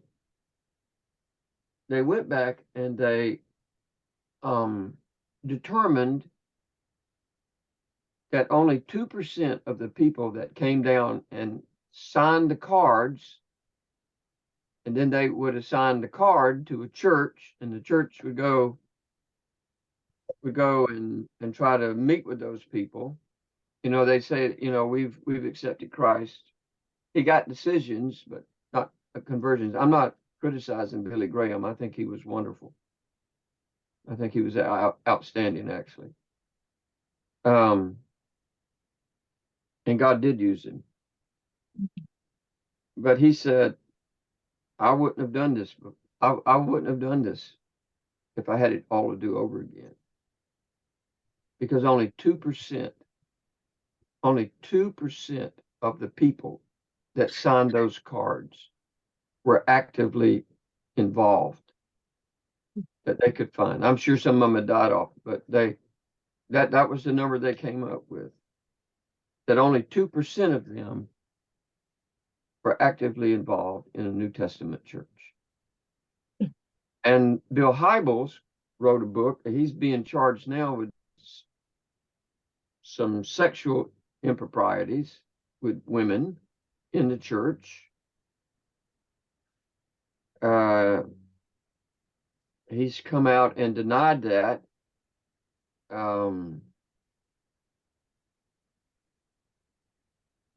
But he wrote and said, this method that I've created is wrong. Because we just created easy church. Easy church. Yeah. Bill Bright, who is the head of Campus Crusade for Christ, before he died, he wrote a book. And he was the one that developed the 4 spiritual laws, which became, you know, God loves you. God has a wonderful plan for your life. Say this prayer. Mm-hmm. And he wrote a book and said, you know, after years of, and they've changed the name of it now. They don't call it Campus Crusade for Christ. They call it CRM or something like that. I don't know what it is. He said it was wrong. We got conversions, but we didn't. I mean, we got decisions, but we didn't get conversions, right? And I don't know what's going to happen to Rick Warren, because he seems to be adamant about what he's doing. He just seems to be adamant, and he's very divisive within the Southern Baptist Convention. Very divisive. The ordained woman.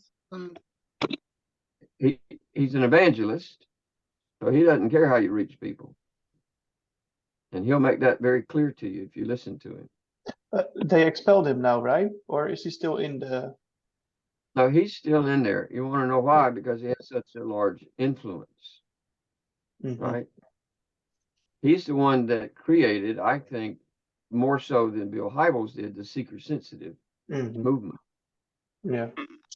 Saddleback So Sam.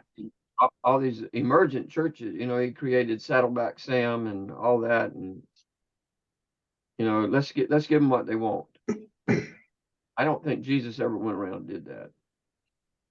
So, but anyway, you know, for all of that, the culture that you are ministering in has a tremendous impact on whether or not you're going to be able to be a disciple. A disciple maker. It may be good to just go out and create your own church and start out from ground zero. I'm not telling you to do that. I'm just saying there's probably a lot of benefit to that, you know. Okay. Any questions before we take our break or comments? Please. I love the comments. I love the dialogue. All right. Well, we'll come back at 7:16. Is that right? Yeah.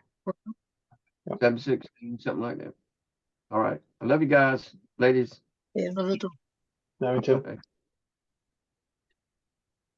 I think Willie's working, right? And Yes, sir. I'm here with all of you. Hallelujah. We love you, brother. Love you too. And Cataline, he's somewhere, right? All right. Here we go.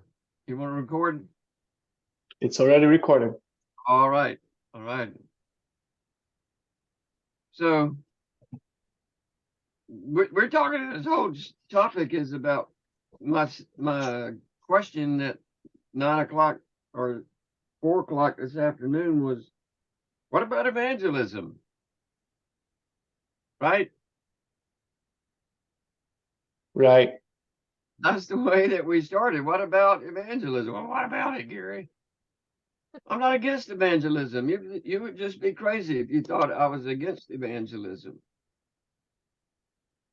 I'm not against evangelism in any way. I'm a great proponent of it, just like you are.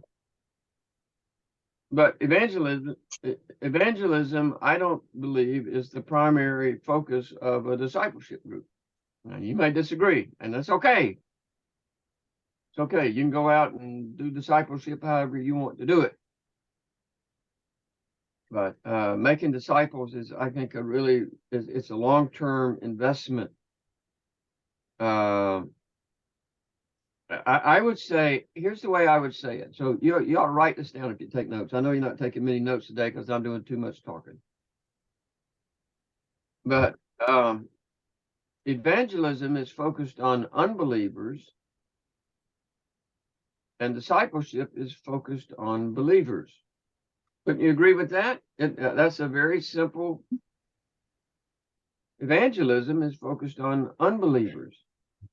And that's a huge difference that cannot be overlooked in this discussion, right or wrong. You know, I just have to recognize that Jesus didn't evangelize believers. You know, he evangelized, or all of us. I don't evangelize. I don't go to another church and evangelize church members and all that kind of stuff. You cannot disciple unbelievers. Fishing in the jar. Say that again. Fishing in the jar. Fishing in the jar. That wouldn't be a good thing, would it? You got to go to the pond, right? You got to go to the pond. The church. Yeah. You can't disciple unbelievers, nor should you try. And that, everybody listen to me, that's what the emergent church is trying to do. Yeah. They're making people comfortable and believe that they're discipling them. And they're not discipling them. Yeah. They're giving a lot of them the impression that they're saved when they're not saved. I can't think of anything that would be worse than that. I just personally, I mean, bring somebody into church and just say, hey, brother, we love you. You know, I'm not against that. I'm not against that. But I don't want to give somebody the impression that they're saved when I know that they're not saved. Yeah. We would not, I don't think that we would want a lost person at all in our discipleship group. All right. I'm just going to say, if James, the guy that leads it, came to me and said, hey, I got this guy that I'm talking to. He's not a believer. What if we brought him on Saturday morning to our discipleship group? I'd say, nope. You take him to your house on Saturday afternoon. Right? Yeah. You have him over for lunch or supper or something, and you talk to him into the discipleship group as to who you're going to actually let come in. That's why you can't go to a restaurant with everybody else around and have a discipleship group, in my mind.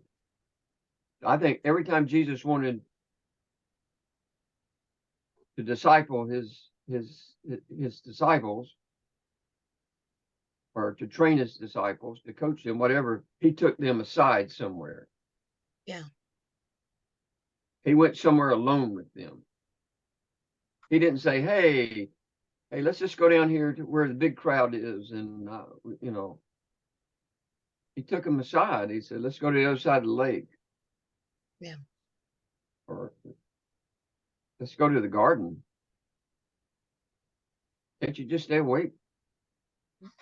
And it's interesting that many times he explained in details, especially the parables or to the disciples. Everybody, and then but first he was telling everybody, and then he was telling the disciples separate.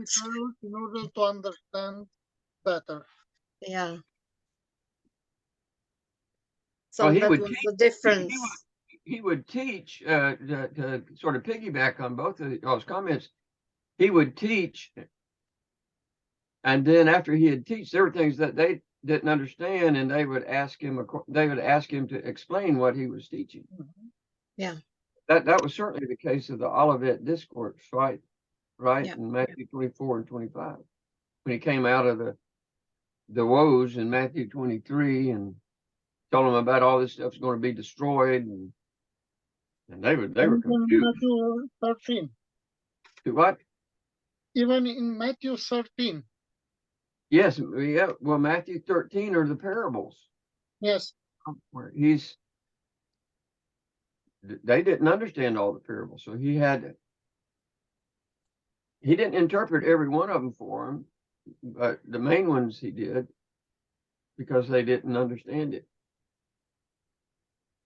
So I just think that the issue of accountability and faithfulness just rules out a discipleship group bringing in a lot of lost people. I know that we've had a little uneasiness with me saying that, but and you don't have to agree with me. I'm not pushing you in that way. If I had you write a paper on this and you disagreed with me, I'd say great. What I'm trying to do is to show you that evangelism and discipleship are two different things. Yeah. They're two different things. A car is different from a truck, Yeah. right? A bird is different from a cat. Evangelism is different from discipleship. One's for unbelievers, one's for believers. And as soon as unbelievers are brought into a discipleship setting, immediately this unique nature, this three-component culture that you're creating of intimacy, accountability, and confidentiality is broken. You have no idea whether or not you can trust somebody.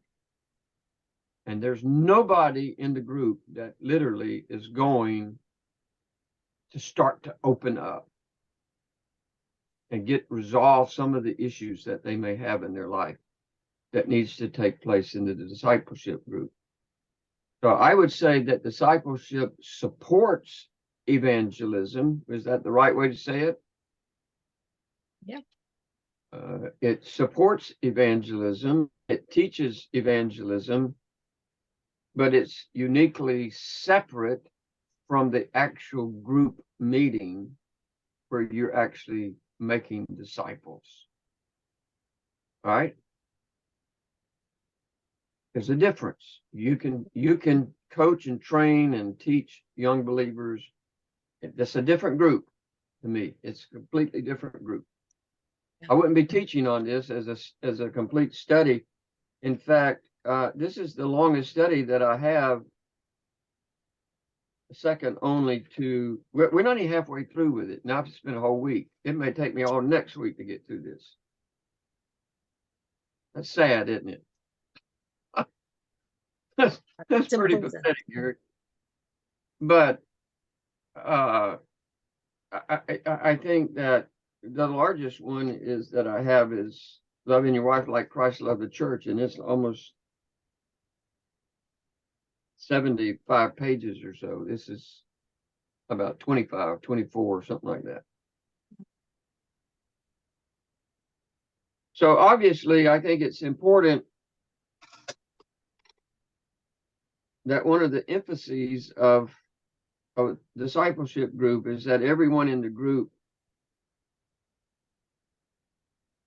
should be finding meaningful ways to share the gospel, right? I'm for evangelism, but I'm also for discipleship, right? And I think ultimately that somebody that is a real disciple will be evangelizing, right? But I don't think that everybody that's necessarily evangelizing, like a church in America where the deacons go out on a Monday night or Thursday night and visit visitors. I don't think that's evangelizing at all. Every genuine disciple should be able to bring people to Christ. And that's a really good marker as to the kind of person that you would want to invite into a discipleship group, right?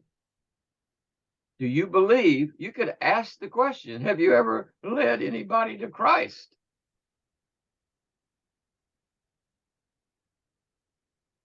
Have you ever even shared Christ with somebody? So if you bring a person, and I think that, you know, I shared with you earlier that 85% of the people in any Baptist church in America have never shared the gospel with anybody. Never even been on a mission trip where it's easy to do that. You know, and half the mission trips are medical, or they're building houses, or they're doing something else, but they're not evangelizing. The guy that leads my discipleship group, he and his wife, they went to, I'm going to say a place like Guatemala. All right. I don't know if that's the right place, but they went somewhere in Central America to share the gospel. Nicaragua. Huh? Nicaragua. Yes. And he was sharing that the guy that was leading this group of people didn't want him to hand out tracts or Bibles. They actually got into kind of an argument with his pastor or whoever it was. No, we're not going down there for that. Well, why are you going? You know, why are you even going if that's not what you're going to do? I've heard him tell me that story 2 or 3 times.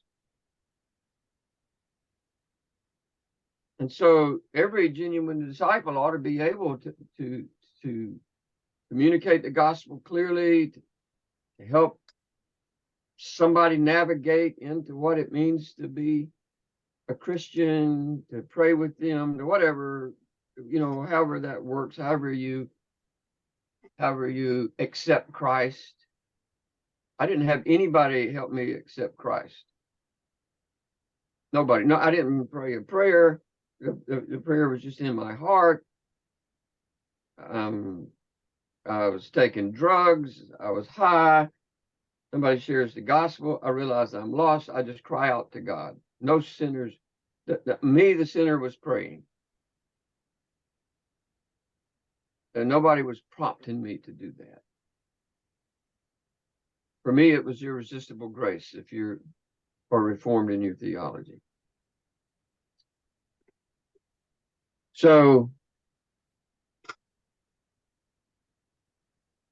there should be discussion, there should be dialogue about how evangelism happens and what kind of effort it takes and how each member is consciously addressing that issue, not only in their life, or about how they're helping in the ministry of the church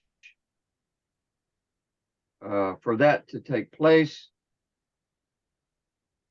But the goal is not to grow the discipleship group by bringing lost people into it.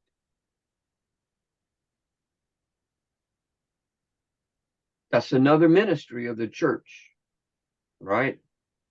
To teach, to train, to bring the babies in,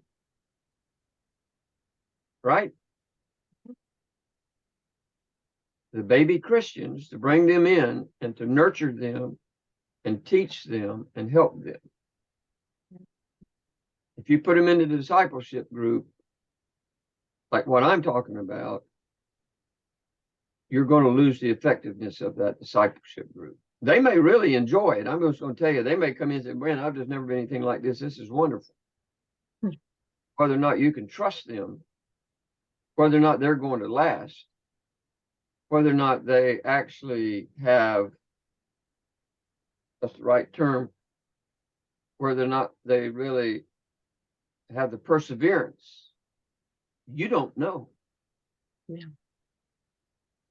You don't know. You don't know for a period of time as to whether or not somebody actually, they're the real deal. They really, really, really got saved.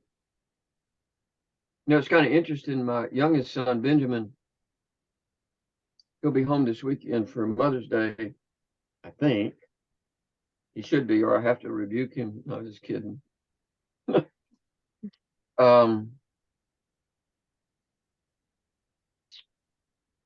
God just started working. I've, you know, just for years and years and years, I had no idea where he was in his life.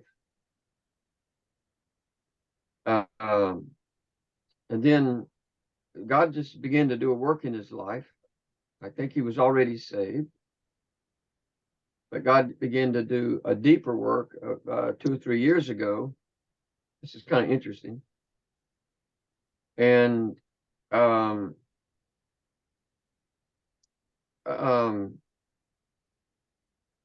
next thing I know, he has started a Bible study in his home.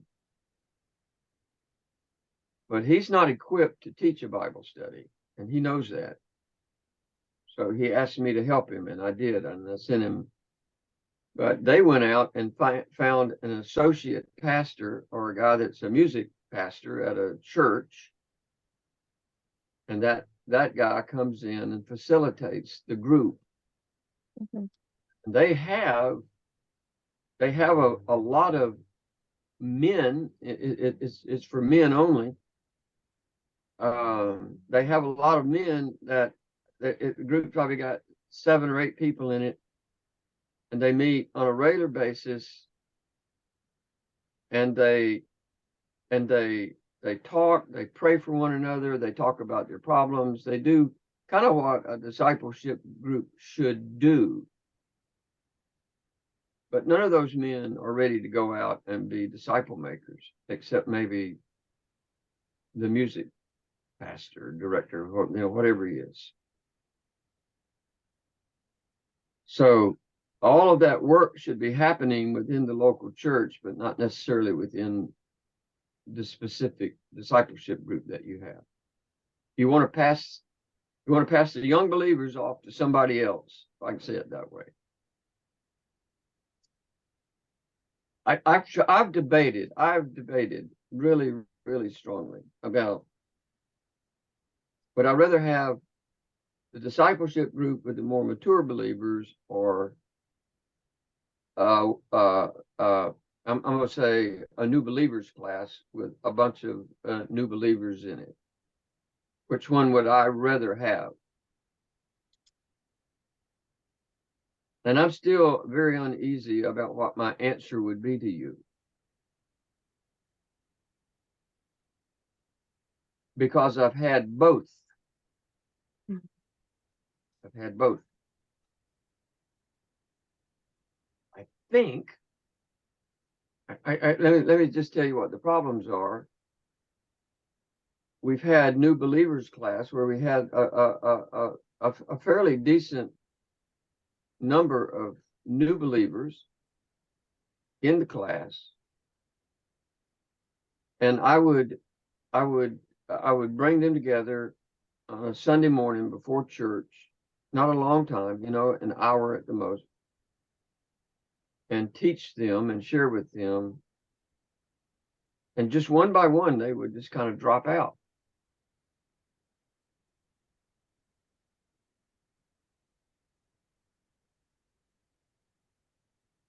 I don't know if it was me, that I was just a bad teacher.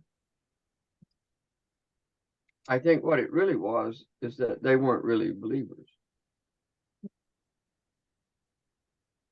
And they would just fall away. They would just fall away from the faith. I mean, literally, it's like, I think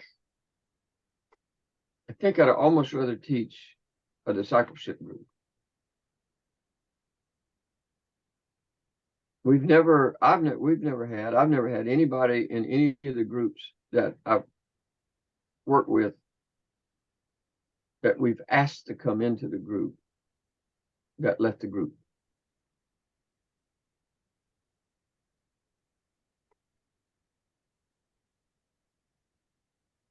Which is good. We've had people that left the group that I didn't ask into the group, that other people brought in, visitors. James, who's the associate pastor, he has since they were missionaries in China, he has a Chinese friend, and he asked the Chinese guy to come, and he came 3 or 4 times, and then he just dropped out. There wasn't any progress made during those 3 or 4 weeks of us really getting down to kind of where we needed to be in the group. It just didn't happen, because we had a new person that nobody knew. The talk was just going to be superficial at best around personal issues. It's just going to be superficial because the trust factor was not there. Nobody was going to open up. So I almost would love. I love going into people's homes to share the gospel. That's where I want to go to share the gospel with people. I'm in a kind of a really sticky place right now with a guy that's an unbeliever, and he started criticizing me, challenging me. He's lost as he can be. He was a friend I grew up with in high school, and what he wanted me to do was to get into a debate with him on Facebook.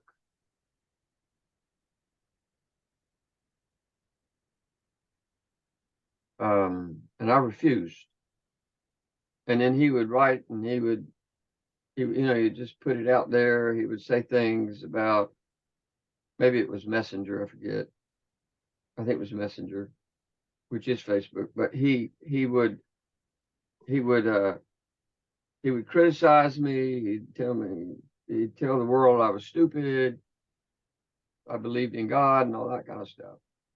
Do I want to get into a debate with him on Messenger? Yes or no? No. Never.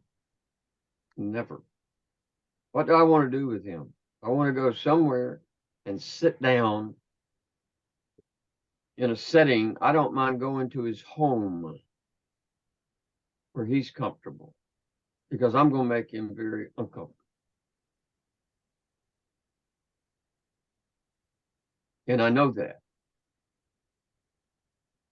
And it's just me picking the right time and the right place. In a restaurant, do I want to be in a restaurant where everybody is listening to us kind of debate? And him calling me an idiot because I believe in God? I don't think so. I don't think that's what I'm up for. Do I want to reach him? I do. Why do I think that he's reaching out to me? Somebody,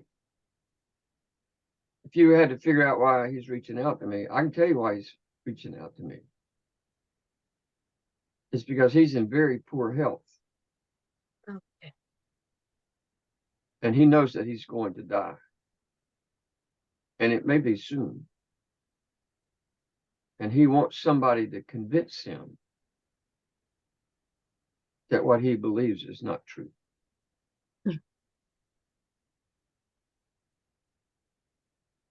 Right? Yeah. That's what's happening. That's what's happening. And I know that. He knows me. He knows everything about my Christianity and how it changed my life. And he's been married 3 or 4 times. I mean, he owned a liquor store. He curses. He uses God's name in vain. He's a womanizer. He's all of the above.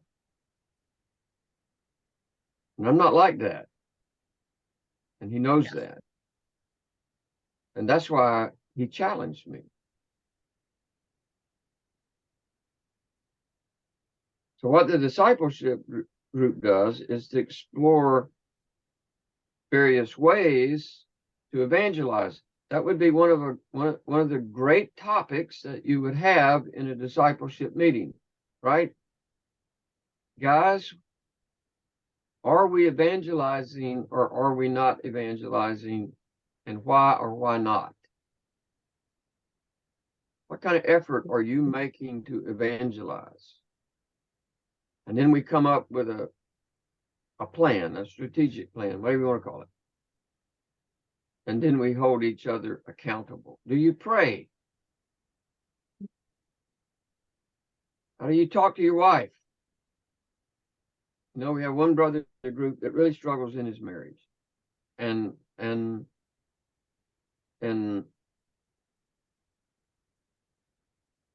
I literally do not let him off the hook.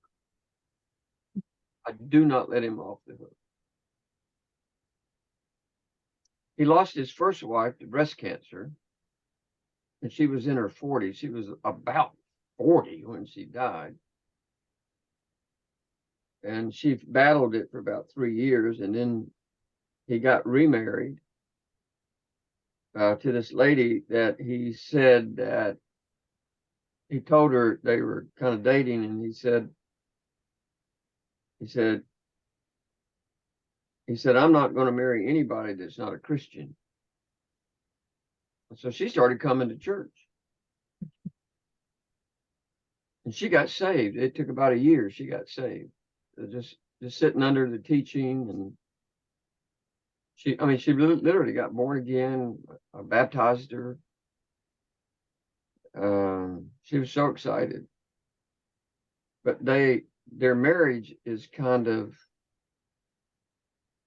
it's just kind of iffy at times. They don't get along for some reason. I don't let him off the hook. I don't let him off the hook in the meetings. If he says something derogatory about his wife, I reprove him. And if I don't reprove him, I believe that one of the other men will.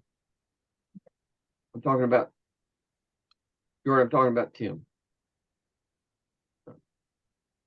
You go over to his house and he's got this sign on a tree that his wife put up. Beware of Tim.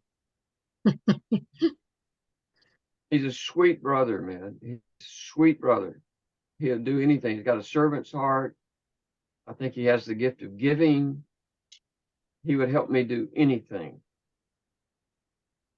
I mean, if I had something I had to get done and I couldn't do it, he'd come over and do it for me. But he struggles in this area of his life. And my comment to him is that you can never be a disciple under these circumstances. You can never be a disciple. Understand what's happening here. Understand the dynamic of what you're doing in a discipleship group. You're challenging. You're kind of invading mediocrity. I can use that term. You're invading mediocrity in the group or in somebody's life, if you know that it's there. So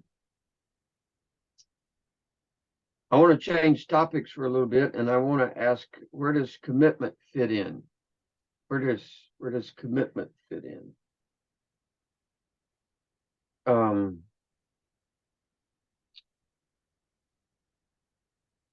Any questions on that evangelism part? I mean, we're not completely through with that. Any questions? Any comments? I know that's a little different.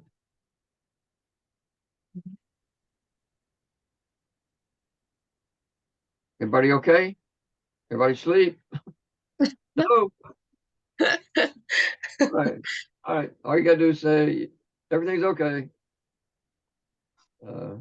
Yes, sir. Yes, sir. Thank you, Zippy. Way to go, brother. What? Yes, you are snoring. Do I? Snoring. I'll get you a CPAP to wear if you snore, right? Get you one of those. So I want to talk about commitment. I want to talk about where commitment fits into a discipleship group. And this is really, really important to me. You can't have a discipleship group if nobody shows up. Hello. You gotta get this established. You gotta establish this well into the beginning of what it is that you're doing. You have to have a heart-to-heart talk. You've got to be able to hold people accountable. Everybody can't be there all the time. I know that, you know that, they know that. And that's not the issue. It's the guy that says, okay, I'm signing up for this, but he comes once a month. That doesn't work. All that does is invade the intimacy of the group. It destroys the intimacy for him to show up once every month. I think one of the key elements for a discipleship group is that it's probably the one area of a church that literally demands a high level of commitment. It demands it. Wouldn't you think that Jesus had a very high level of commitment, that he demanded a high level of commitment from his disciples? Yes or no? Da, whatever. Right? Yes. He did. It wasn't like, oh, okay, no problem. Oh, we'll skip all that. That was part of the training. If you want to be a Navy SEAL or an Army Ranger or a Marine, whatever they call them, Special Forces person, you cannot become one of those without this incredible commitment to what you're doing. You can be only Lone Ranger. That's about right. I watched some documentaries on how they trained Navy SEALs. They may be the most elite forces in the world. I have a friend that was an Army Ranger. And when they would go out on these special assignments, they would go places that you wouldn't even think that they would go. They'd go to South America. But his wife never knew where he was. When he said, I've got to go on a mission,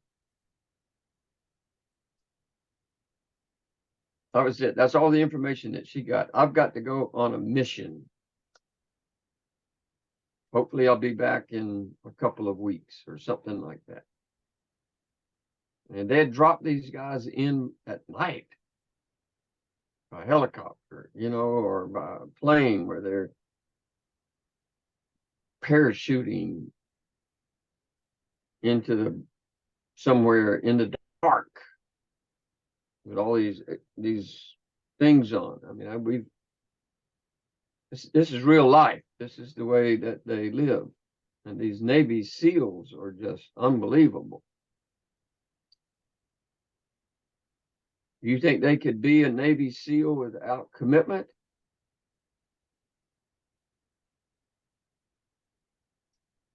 I watched a documentary where they took 400 men that signed up to train to be a Navy SEAL, or it might have been an Army Ranger. I forget which one it was. 400. 400. Macho.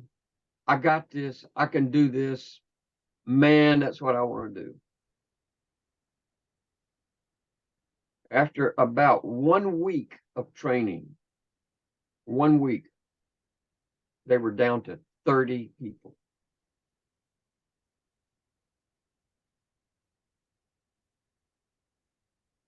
They put them on a little board. It's about that wide, about 80 foot up in the air. They're having to walk across it in a pond.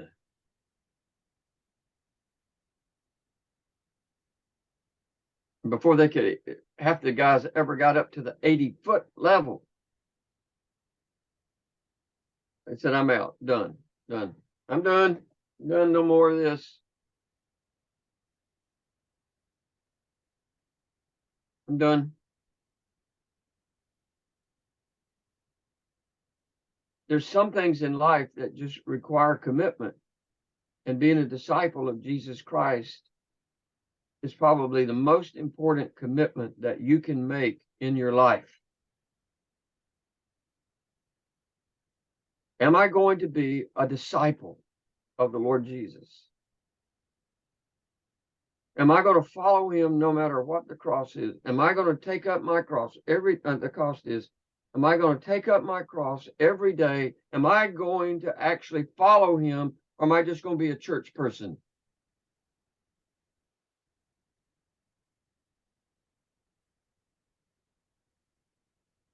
It demands commitment. So if you've got somebody in your group that just shows up once a month, there's no what? Say it. No Say it, Mark. commitment. There's no commitment. Yeah. There's no commitment.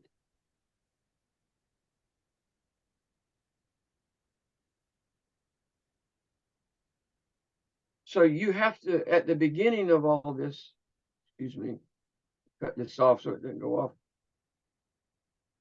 So at the very beginning of the group, if I can say it this way, I know this is going to sound kind of crazy.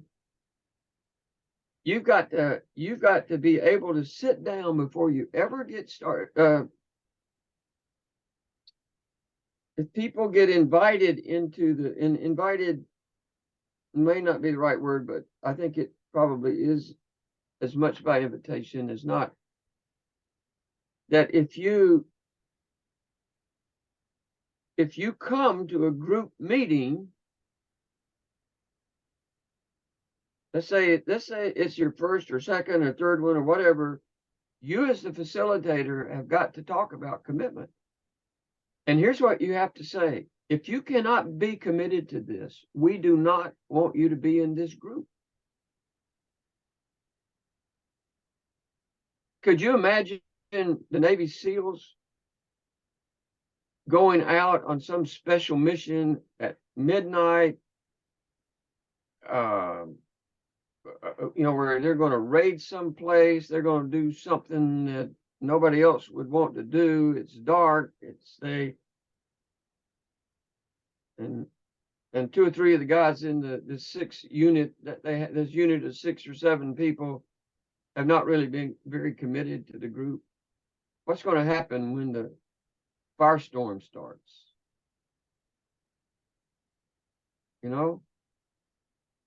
It's the commitment that creates the dynamic for the group, that that you're there, that they're there for you, right? It's a very real dynamic where you can talk about the right things, you can develop the right ideas, you can do all of that has to happen. And I think this is like, it would seem like a no-brainer, but that's not the case at all. It's just not the case. Just trust me, it's not the case. If you've ever done it, if you've ever tried it, why?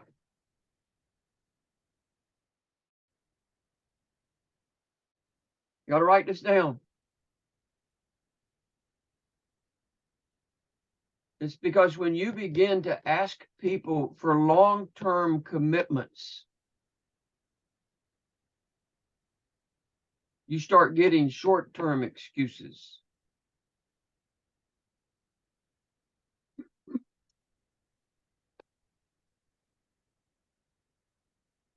right? That's what happens. Well, I gotta take my son to soccer practice, you know, twice a month.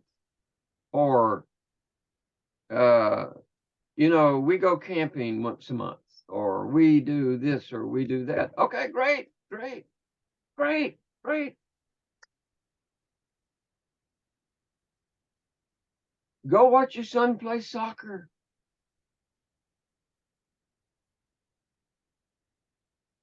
Go camping. Go bury the dead.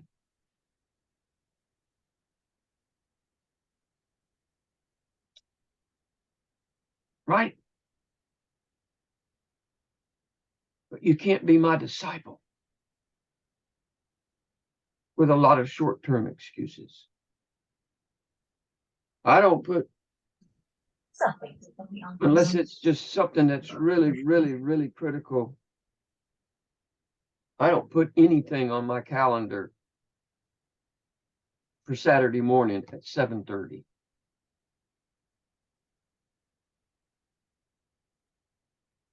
Nothing. Not studying, not this, not that. Fully committed to being a disciple that makes disciples. Right?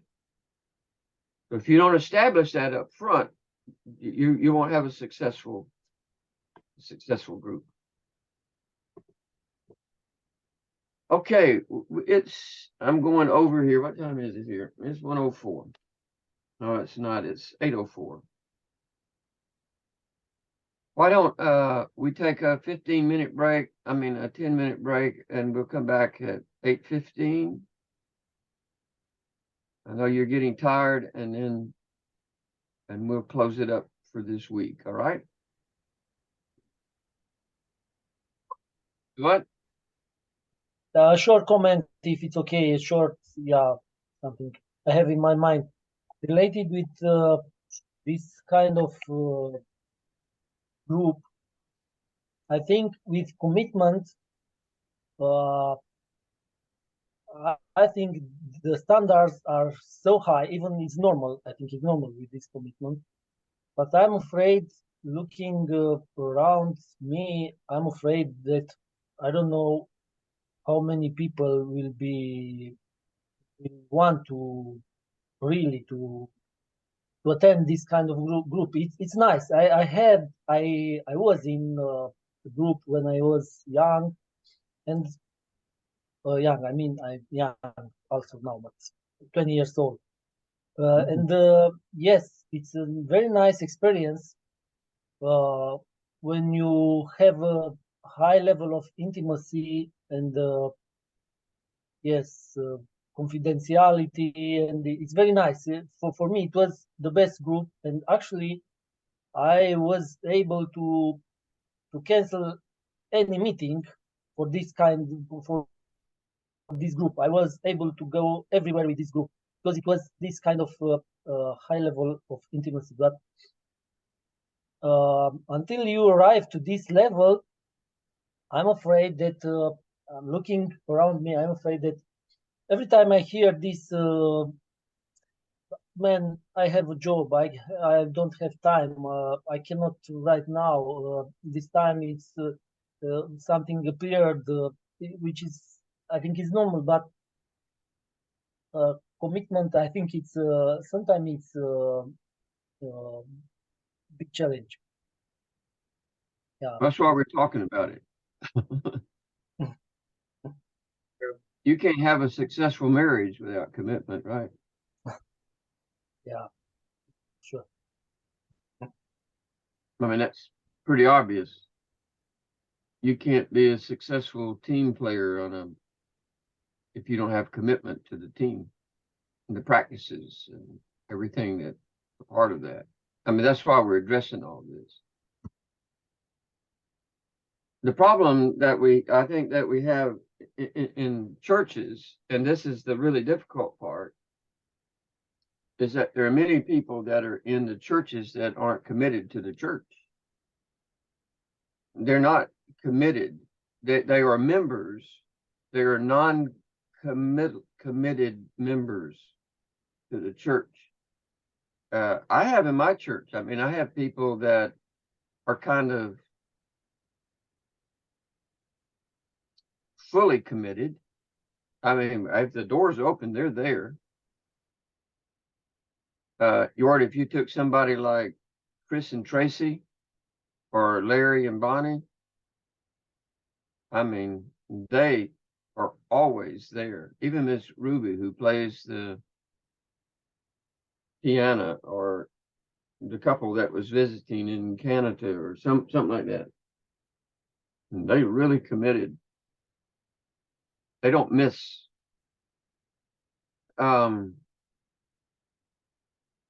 But so if you're not committed to your church, it's just foolish. I just say it was stupid to ask that person to be committed to a discipleship group. Right? The church is the proving ground as to whether or not you really want that person in your discipleship group. I don't think Jesus, I mean, obviously he had a little bit more insight into who he was choosing than we do, but I've got to have a benchmark. I've got to have some kind of benchmark as to the kind of person that the group actually needs to accept into its domain, into its fellowship.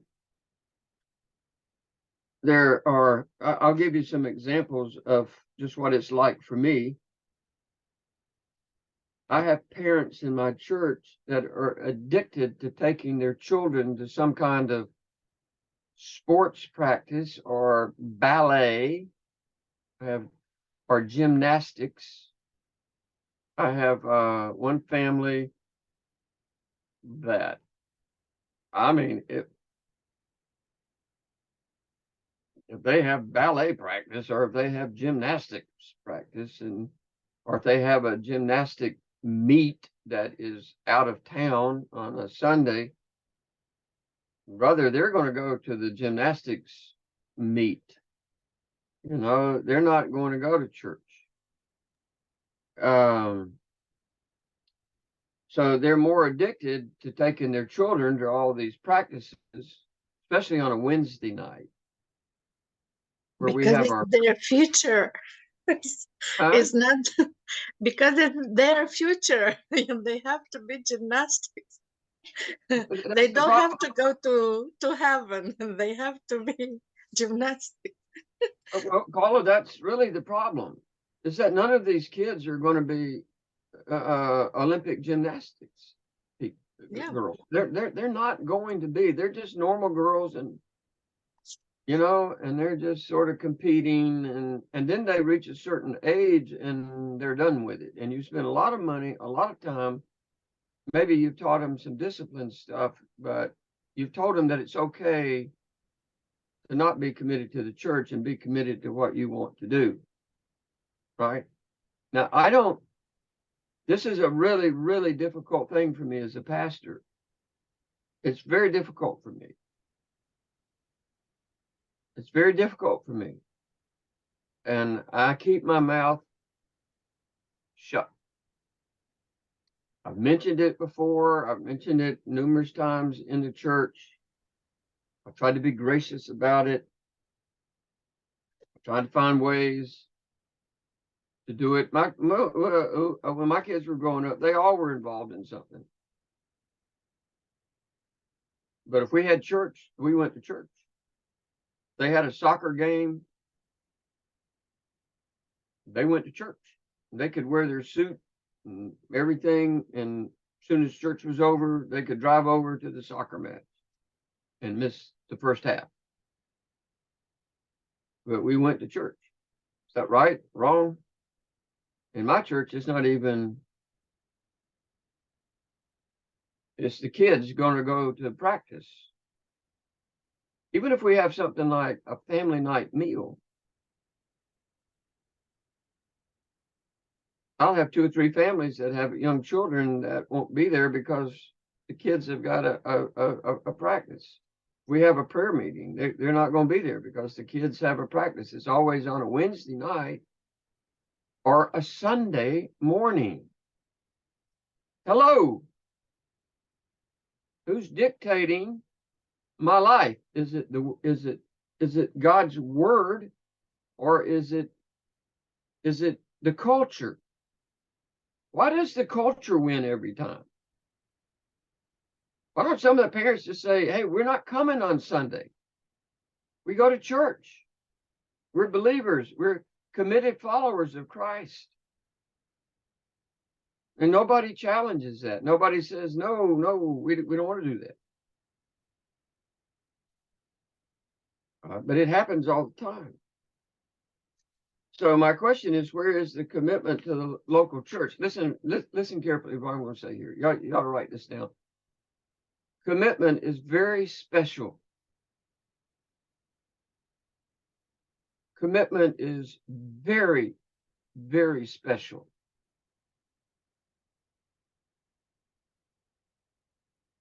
But it's incredibly elusive. Right?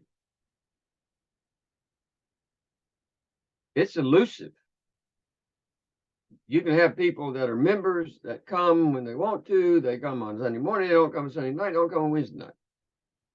There's no commitment. You don't want anybody like that in your discipleship group. You can take them one-on-one. You can work with them. They're not the discipleship group. They don't fit.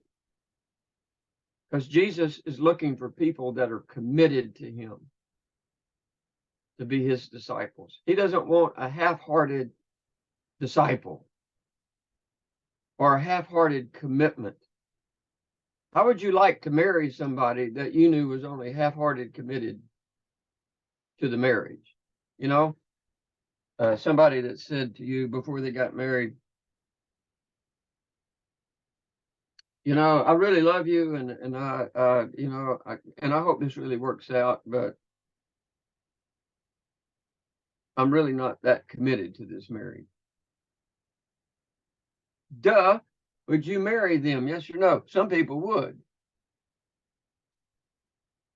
Well, why would you put an uncommitted person into a group that's trying to become the one kind of person that Jesus is actually begging the church to develop?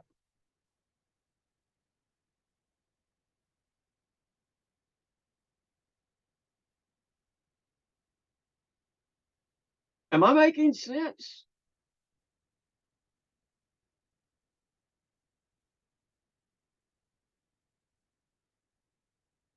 I want people that are going to be committed as much as I can find them. I don't know if I can or not. And that's why in my mind that you cannot bring somebody into the group that's a young believer. Why? Because you don't know what their level of commitment is. So, I mean, just think about the fact that if you had 2 or 3 people, I've got to answer this question. This is from my oncologist, okay? So the reason that you can't bring, or you should not bring just a new believer into the group is because you don't have a clue what level of commitment they have. They can destroy.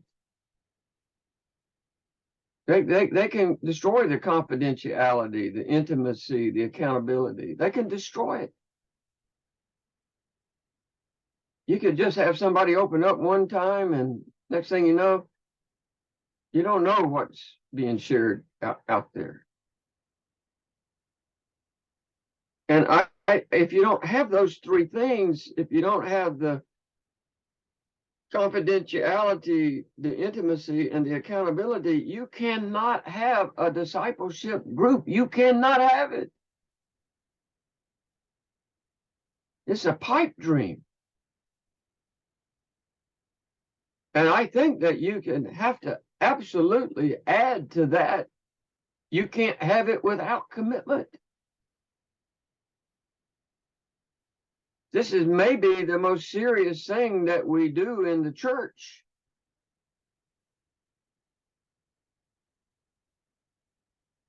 It'd be better if somebody was like that, you know, a young believer or something, you just work with them one-on-one, but just forget about asking them to come to the discipleship group. Here's what I would say. This is the way that I would define the foundational principle that you have to have with the kind of discipleship group that I'm talking about. Is that everyone in the group has to already be grounded in the faith. And you're trying to help refine what it means to be a disciple. They already have to be fairly grounded in the faith. Maybe not completely, but they have to have a level of commitment that's trustworthy. They have to be knowledgeable of what Jesus really expects out of their life, so that they can become disciples that make disciples. So in essence, what you're trying to do is that you're trying to take people deeper in their walk with God. And you can't do that with people that aren't committed. I have one guy that comes to my church and he shows up about once a month. About once a month. You have a visitor. He's a visitor. That's right, Paula. Yeah. Sweet brother, I love him to death. I do. I mean, I love him. But he's too. He was in a four-wheeler accident the other day. He's a guy that's probably 52, 54 years old, and he's flipping four-wheelers over. Like, hello, your childhood has passed. I have one guy in my church, bless his heart. I love him to death. I've been counseling with him for a good while. Not recently, but just for a good while. He is absolutely addicted to doing stupid things. Stupid things. He jumps out of airplanes on a regular basis, just for the thrill of it. He goes to mud fights. I don't even know what that is. Mud fights. Where they get into mud and they fight with people. It's like, get a life.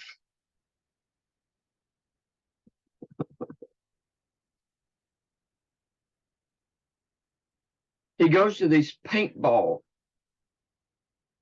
arcades, you know, where you go in there and they have these electric things or these paintball things and you get shot. And one day he comes into church and he's got on a short sleeve shirt and he's got some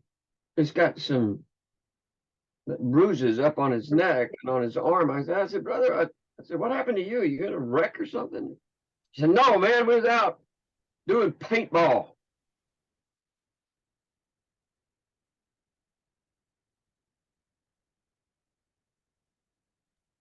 He is like a thorn in flesh.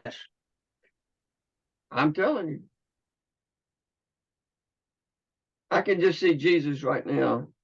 Hey guys, let's take a break. Let's go down to the paintball place. Y'all want to jump out of some airplanes today?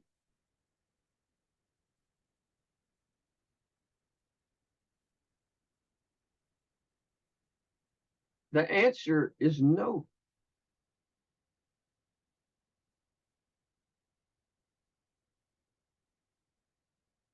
You don't want somebody like that in your group. They're a hazard. You can go one-on-one with them. You can counsel with them. You can do Bible studies with them. You can go into the home with them, but you don't want them in the group because they are going to be a physical problem, a spiritual problem to you. They're not mature. Some 54-year-old man that's playing paintball. Do I care if he does? I don't. He can do whatever he wants to with his life. He's got a big old motorcycle. He decided one time he was going to ride his motorcycle out to, left his wife behind, just him. He was going to go ride his motorcycle out to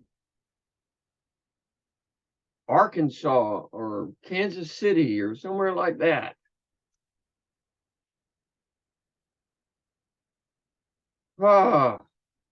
Just take a ride.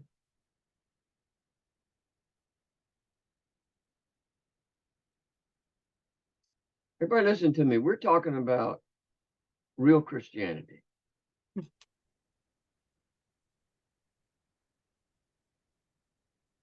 We're talking about the real thing. We're talking about not wasting our life on temporal things. I don't get my thrills on a motorcycle. What's meaningful for my life comes from this right here. And I want to be a person that passes that on. And I don't care if they don't like me. And I don't mind telling them. I've asked him, I said, John, what in the world? He actually talked his wife into jumping out of an airplane. I said, what in the world are you thinking? You think this is what God wants you to do? Oh, yeah, I don't think the Lord minds. Well, we'll go do it. Let's go do what you want to. At the end of your life, the Lord may not say to you, well done, my good and faithful servant. They love to live in danger. And even their spiritual life is alike. They are on the edge near the hell. He's been on 2 or 3 tours in Iraq and Afghanistan, I think 3. And he wanted to go fight as a mercenary in Ukraine. I said, are you crazy? You want to go kill people? You want to actually go kill people? I mean, I said it just about like that. I said, are you kidding me? Do you think that's what God wants you to be doing? For money?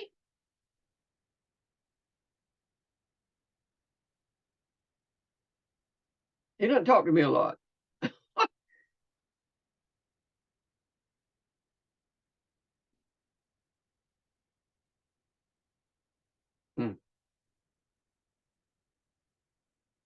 But you're gonna, if you take in young Christians, and this guy, I don't even know if he's a Christian. If you take in young Christians into your group, into your discipleship group, they're going to have issues that are going to conflict with what you're trying to do. They may be into all kinds of things. They may be into rock music for all I know. This demonic rock music that's out there that they don't mind listening to it at all. Maybe they have a job where they have a rotating shift, all right? So they can't be there. They miss every other week. That's not going to fit into your group. It's just not going to fit. Maybe you say, well, we err on the side of mercy, but I'm just telling you that inability to be with the group on a consistent basis is going to hurt the group. It's going to damage the intimacy and the oneness that God is creating in that group. If you only have 4 or 5 or 6 people in your group, and I don't think you ought to have over that. I don't think you ought to have over 6 people. Max, maybe 5, counting the facilitator. If you have more than that in your group, and it's just not, I mean, if you have that number of people and you don't have a commitment from those 4, 5, 6 people, you don't have a group. You show up and there's 2 of you. I showed up to prayer meeting recently on Wednesday night, and we don't have a large turnout on Wednesday night. And we knew that. I know that. Why do I know that? Because I'm a pastor of a church, and I know what Wednesday night is like in Southern Baptist churches. And people have got kids that they got to take to soccer practice and gymnastics and ballet and blah, blah, blah, blah, blah, blah, blah, blah, blah. And I didn't get home from work in time, and I'm sorry I was late, and blah, blah, blah, blah, blah, blah. I used to work from 7 o'clock in the morning to 7 o'clock at night every day. In my architectural firm, I would work on the weekends. I would work on Saturdays. But I never missed church. I never missed church unless we went on vacation.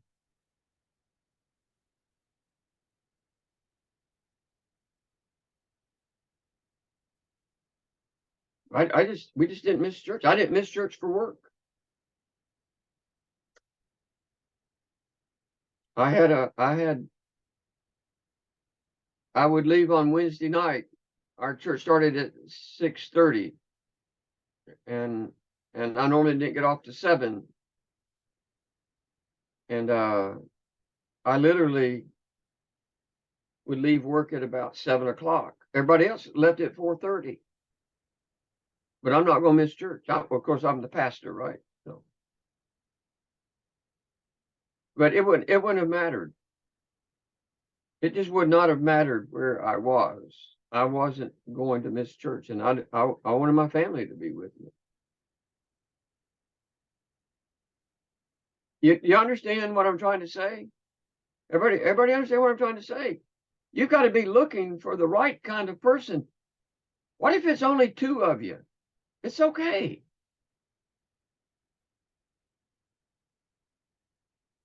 It's okay. But don't get 8 or 9 or 10 people in there that don't have any commitment to what you're doing. It's just a recipe for disaster in my mind.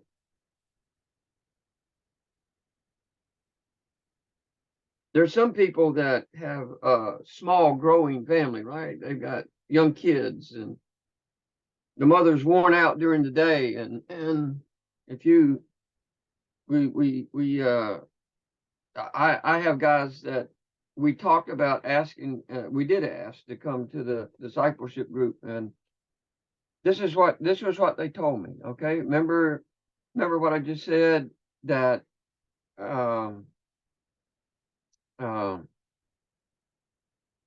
that a commitment, long-term commitment, is very elusive. Commitment is very special, but it's very elusive.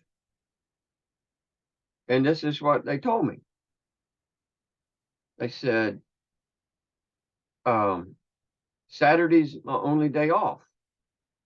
What did I say? Tell me what I said. Somebody tell me what I said. You ought to know by now. What did I say?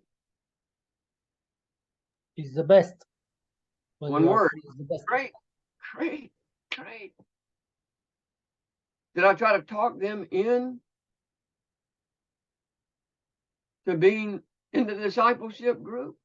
No. The first mention of it, they give me an excuse.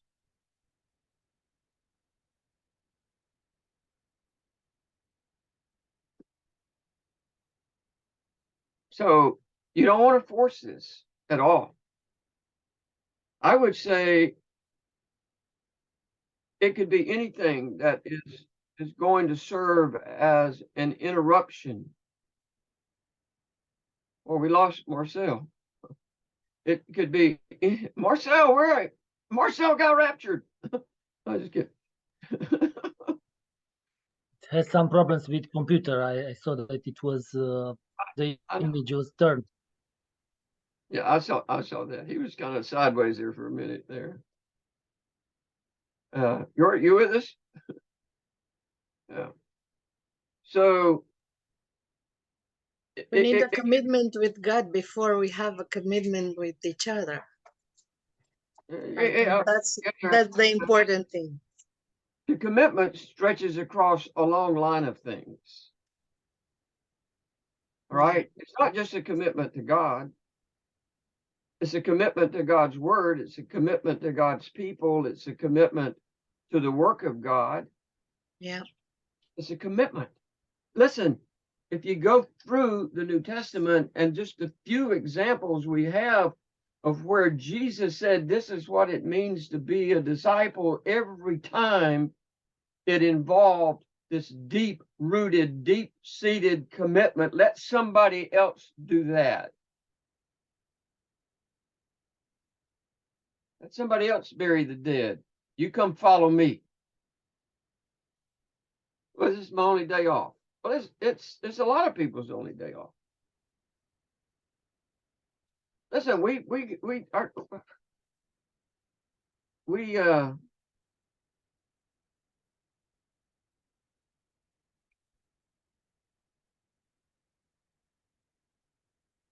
had a debate when we were going to start.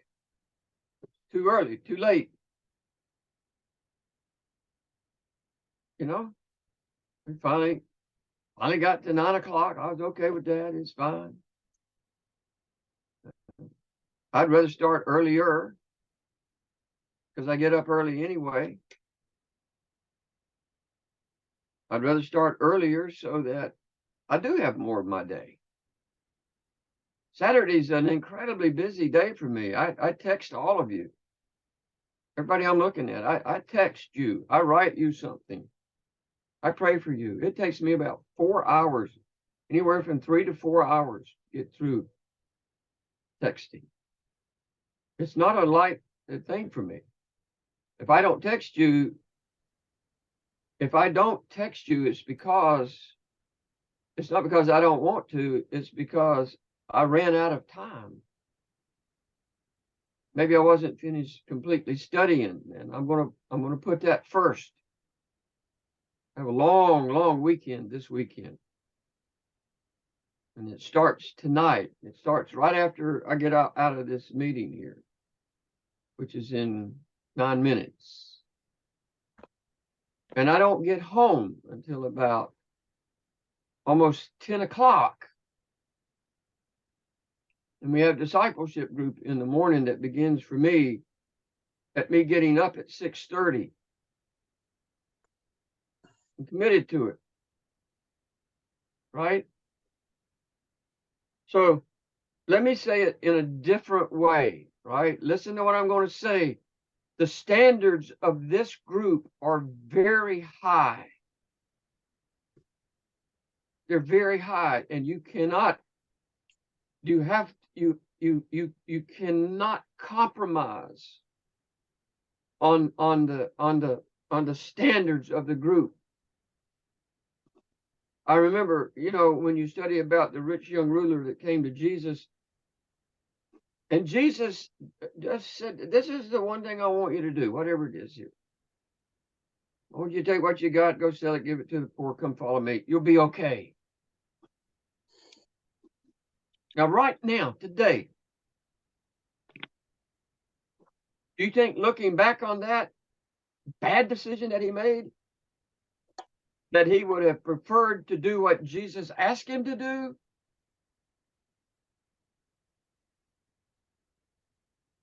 Or is he satisfied where he is? He may have gotten saved somewhere along the way. But he said, Lord, I've done all these things. I've done this, I've done that. I've kept your commandments. I've been a good boy. And Jesus said, well, let me see if I can touch something. Let me see if I can hit the sensitive button. And he hit the sensitive button, right? And it lit up red. And the guy says, well, I don't think I can do that. Adios. He went away sad. Jesus' standard was just way too high, right? It was way up here. And what we do is that we bring it way down here, so we can have the numbers or the people. Why do that? Why do that? Why not start at the beginning, start at the top rather than at the bottom?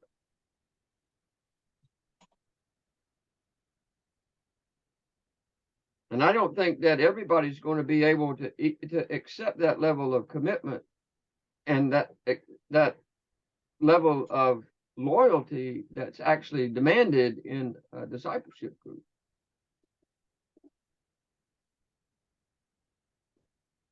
In fact, I'm sure of it. I'm convinced of it. And you don't want to force it. You do not want to force it. What you want to do is to let God raise it up. And when people aren't willing to be committed to it and they give you an excuse, don't say, well, brother, can we talk about it some more? You know, they may have legitimate questions. They may say, I can't be there. I know that there's sometimes when I can't be there, but it's not much. To me, that's okay. If they already know, if they're up front, if the group knows that. Just the idea of being a disciple of Jesus Christ is incredibly demanding.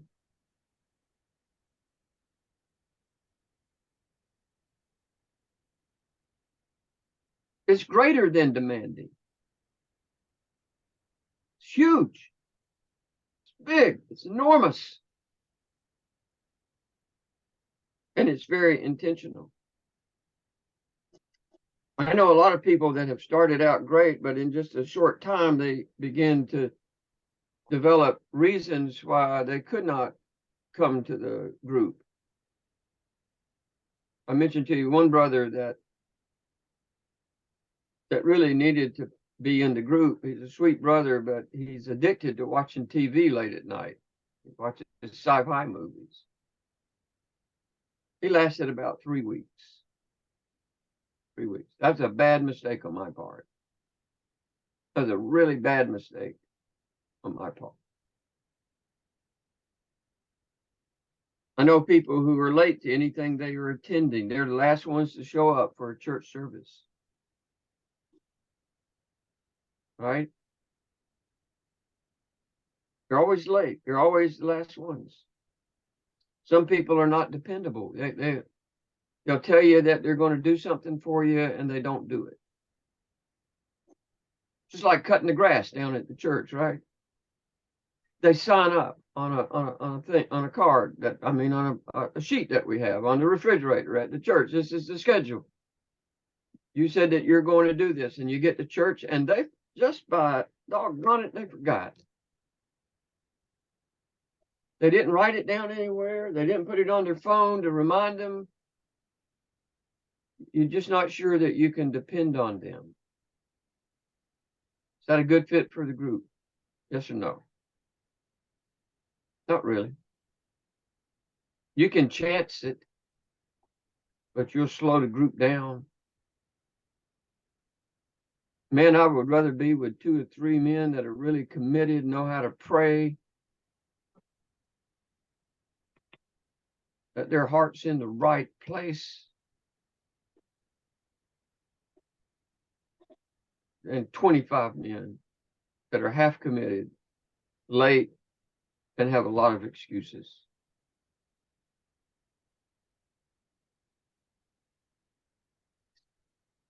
The weaker the members are in their commitment to the process, the weaker will be the group, and the less meaningful results that are going to actually be achieved. I want to finish this one last paragraph, and then we'll be finished. I'm going to cut the dinger off here so it doesn't bother us. Close it out. I got one paragraph, and then this is where we will start next week. We're going to get through 10 pages, no, 11 pages in a week.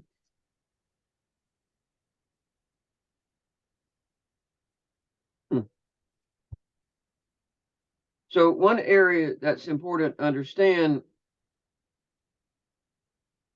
is that one person who has been properly discipled, one person, that looks like 11, but one person who has been well discipled can have a greater impact than 100 people who've not been discipled. Right? That's what I just said. You're looking for quality, not quantity. You're looking for men. I have a young man, I have a man that I want to join our group. And I think that what I want is I want to leave our group, let the other men start their own groups. And I want to start this group with this young man, with this individual. He's not young. He's not old though. He's not like me. You can have one individual that can have an impact and influence hundreds of people because of his commitment to Christ. Just think for a moment about the impact that Paul had on the church. We're talking about one person. We're talking about one person. Just think of all the people that he led to Christ and all the people that he mentored and all the churches that he started, all the trials that he went through and the good fight that he fought and the influence. And here I am talking about him 2,000 years later, about somebody that was powerful because he had a commitment to Christ. He's in a prison. He knows they're going to kill him. He's writing Romans and all these other books that he wrote while he was in prison. I do not know of any place in the New Testament where Paul or any of the other disciples actually held large church revivals, except maybe on the day of Pentecost.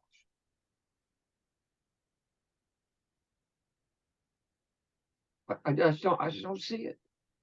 I'm not saying it's wrong. I mean, just culturally, they didn't have tent revivals, you know. There's some churches that have revivals every year and nobody gets saved in them. It's just on the program. Ditch the program. They get several young kids they get baptized, you know, or something like that. I'm not against churches holding revivals, but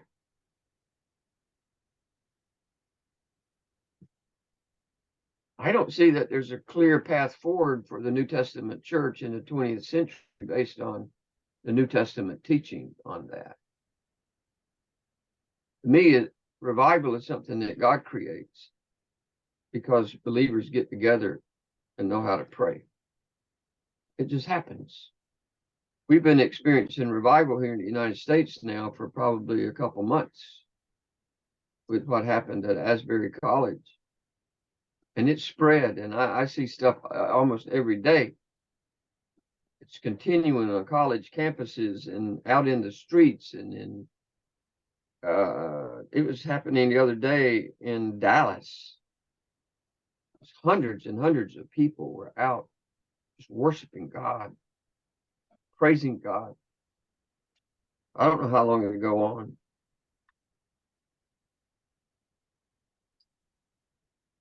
Pentecost wasn't scheduled,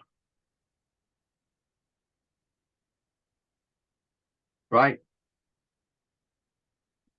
It just happened. Just kind of happened. The Holy Spirit did something supernatural. 3,000 people came to Christ. But that's about the only example that I know concerning a so-called revival in the New Testament. Man, I'm way out on a limb now, right? Boy, the Southern Baptists would shoot me. They'd take me out and flog me and put me in the stocks, and because this is so against the grain of our culture.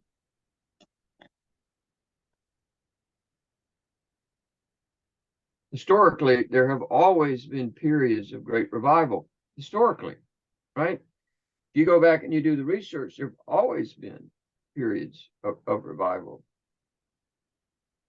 But they were more the byproduct, not of scheduled meetings that people had, that they said, okay, in 8 months, we're going to schedule a revival. We're going to have a revival. Or every year in September, we're going to have a revival at our church. You can't schedule a revival.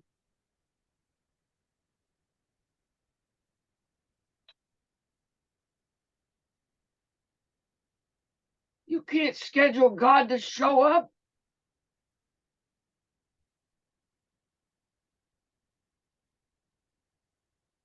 You can preach with intensity. You can pray with intensity. You can beg God to do what only God can do, but you cannot schedule God to show up on September the 14th. I'm not preaching that yet, so forgive me.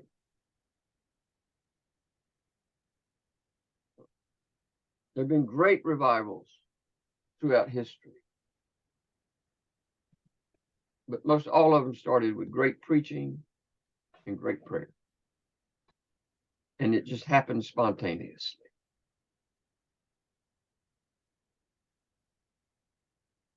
All right, enough preaching for today, right?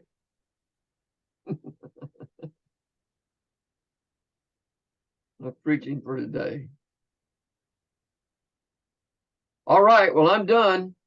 Well done, right? Medium rare, maybe. But we'll come back. Thank you. We'll come back together on Monday. Same time, same place. By the will of God. Huh? The will of God. I'm looking forward to it. This has been a great week. We got through 11 pages. About 2.5 pages. About 2.5 pages a day. Sure. Sippy, you have something? Yeah, on Monday afternoon, I'll be in Bucharest with my son on some exams. So I'll be on the phone or somehow in the car. I don't know, driving or waiting, or I'm just telling you because yeah, I cannot change it. All right. Hey, next Friday I have to go get my shots at 1:30, and I can't change it. So, I understand. But I'll be here the rest of the time if I don't have a really bad day like I did on Tuesday, which I'm praying I won't. All right, men and women, let's pray. Marcel, you want to pray for us? Close out for us. I pray everybody have a great weekend. Amen. Doamne Tată, îți mulțumim pentru învățătura care am primit-o săptămâna aceasta, îți mulțumim pentru faptul că vrei să fim cu adevărat ucenici. Te rugăm să ne dai abilitatea necesară, să ne dai dedicarea necesară și puterea de a sluji. Doamne, îți mulțumim pentru fratele Gheri, te rugăm să-l binecuvintezi în continuare cu multă sănătate. Îți mulțumim că ai îngăduit să îl mai avem ca învățător. Am vrea din toată inima să îl întărești tu, să îl faci o binecuvântare pentru biserică, familie și pentru noi. Și ajută-ne ca noi să apreciem timpul de har care ni-l acorzi. Te rugăm să sfințești inimile noastre, să ne dai putere să stăm lângă tine și dă-ne tăria ta și putere de a-ți sluji așa cum dorești tu. În numele Domnului Iisus, binecuvintează fiecare student, familiile lor, binecuvintează lucrarea ta și dă-ne putere să ne facem slujba la casa ta la care ne-ai chemat și îți mulțumim pentru toate, nădăjduind că tu ne vei mai completa harul tău, ne vei mai da din binecuvântarea ta. De aceea ne închinăm și te slăvim în numele Domnului Iisus. Amin. Amen. All right. Well, God bless you. I'm going to end this meeting. God And, bless you, sir.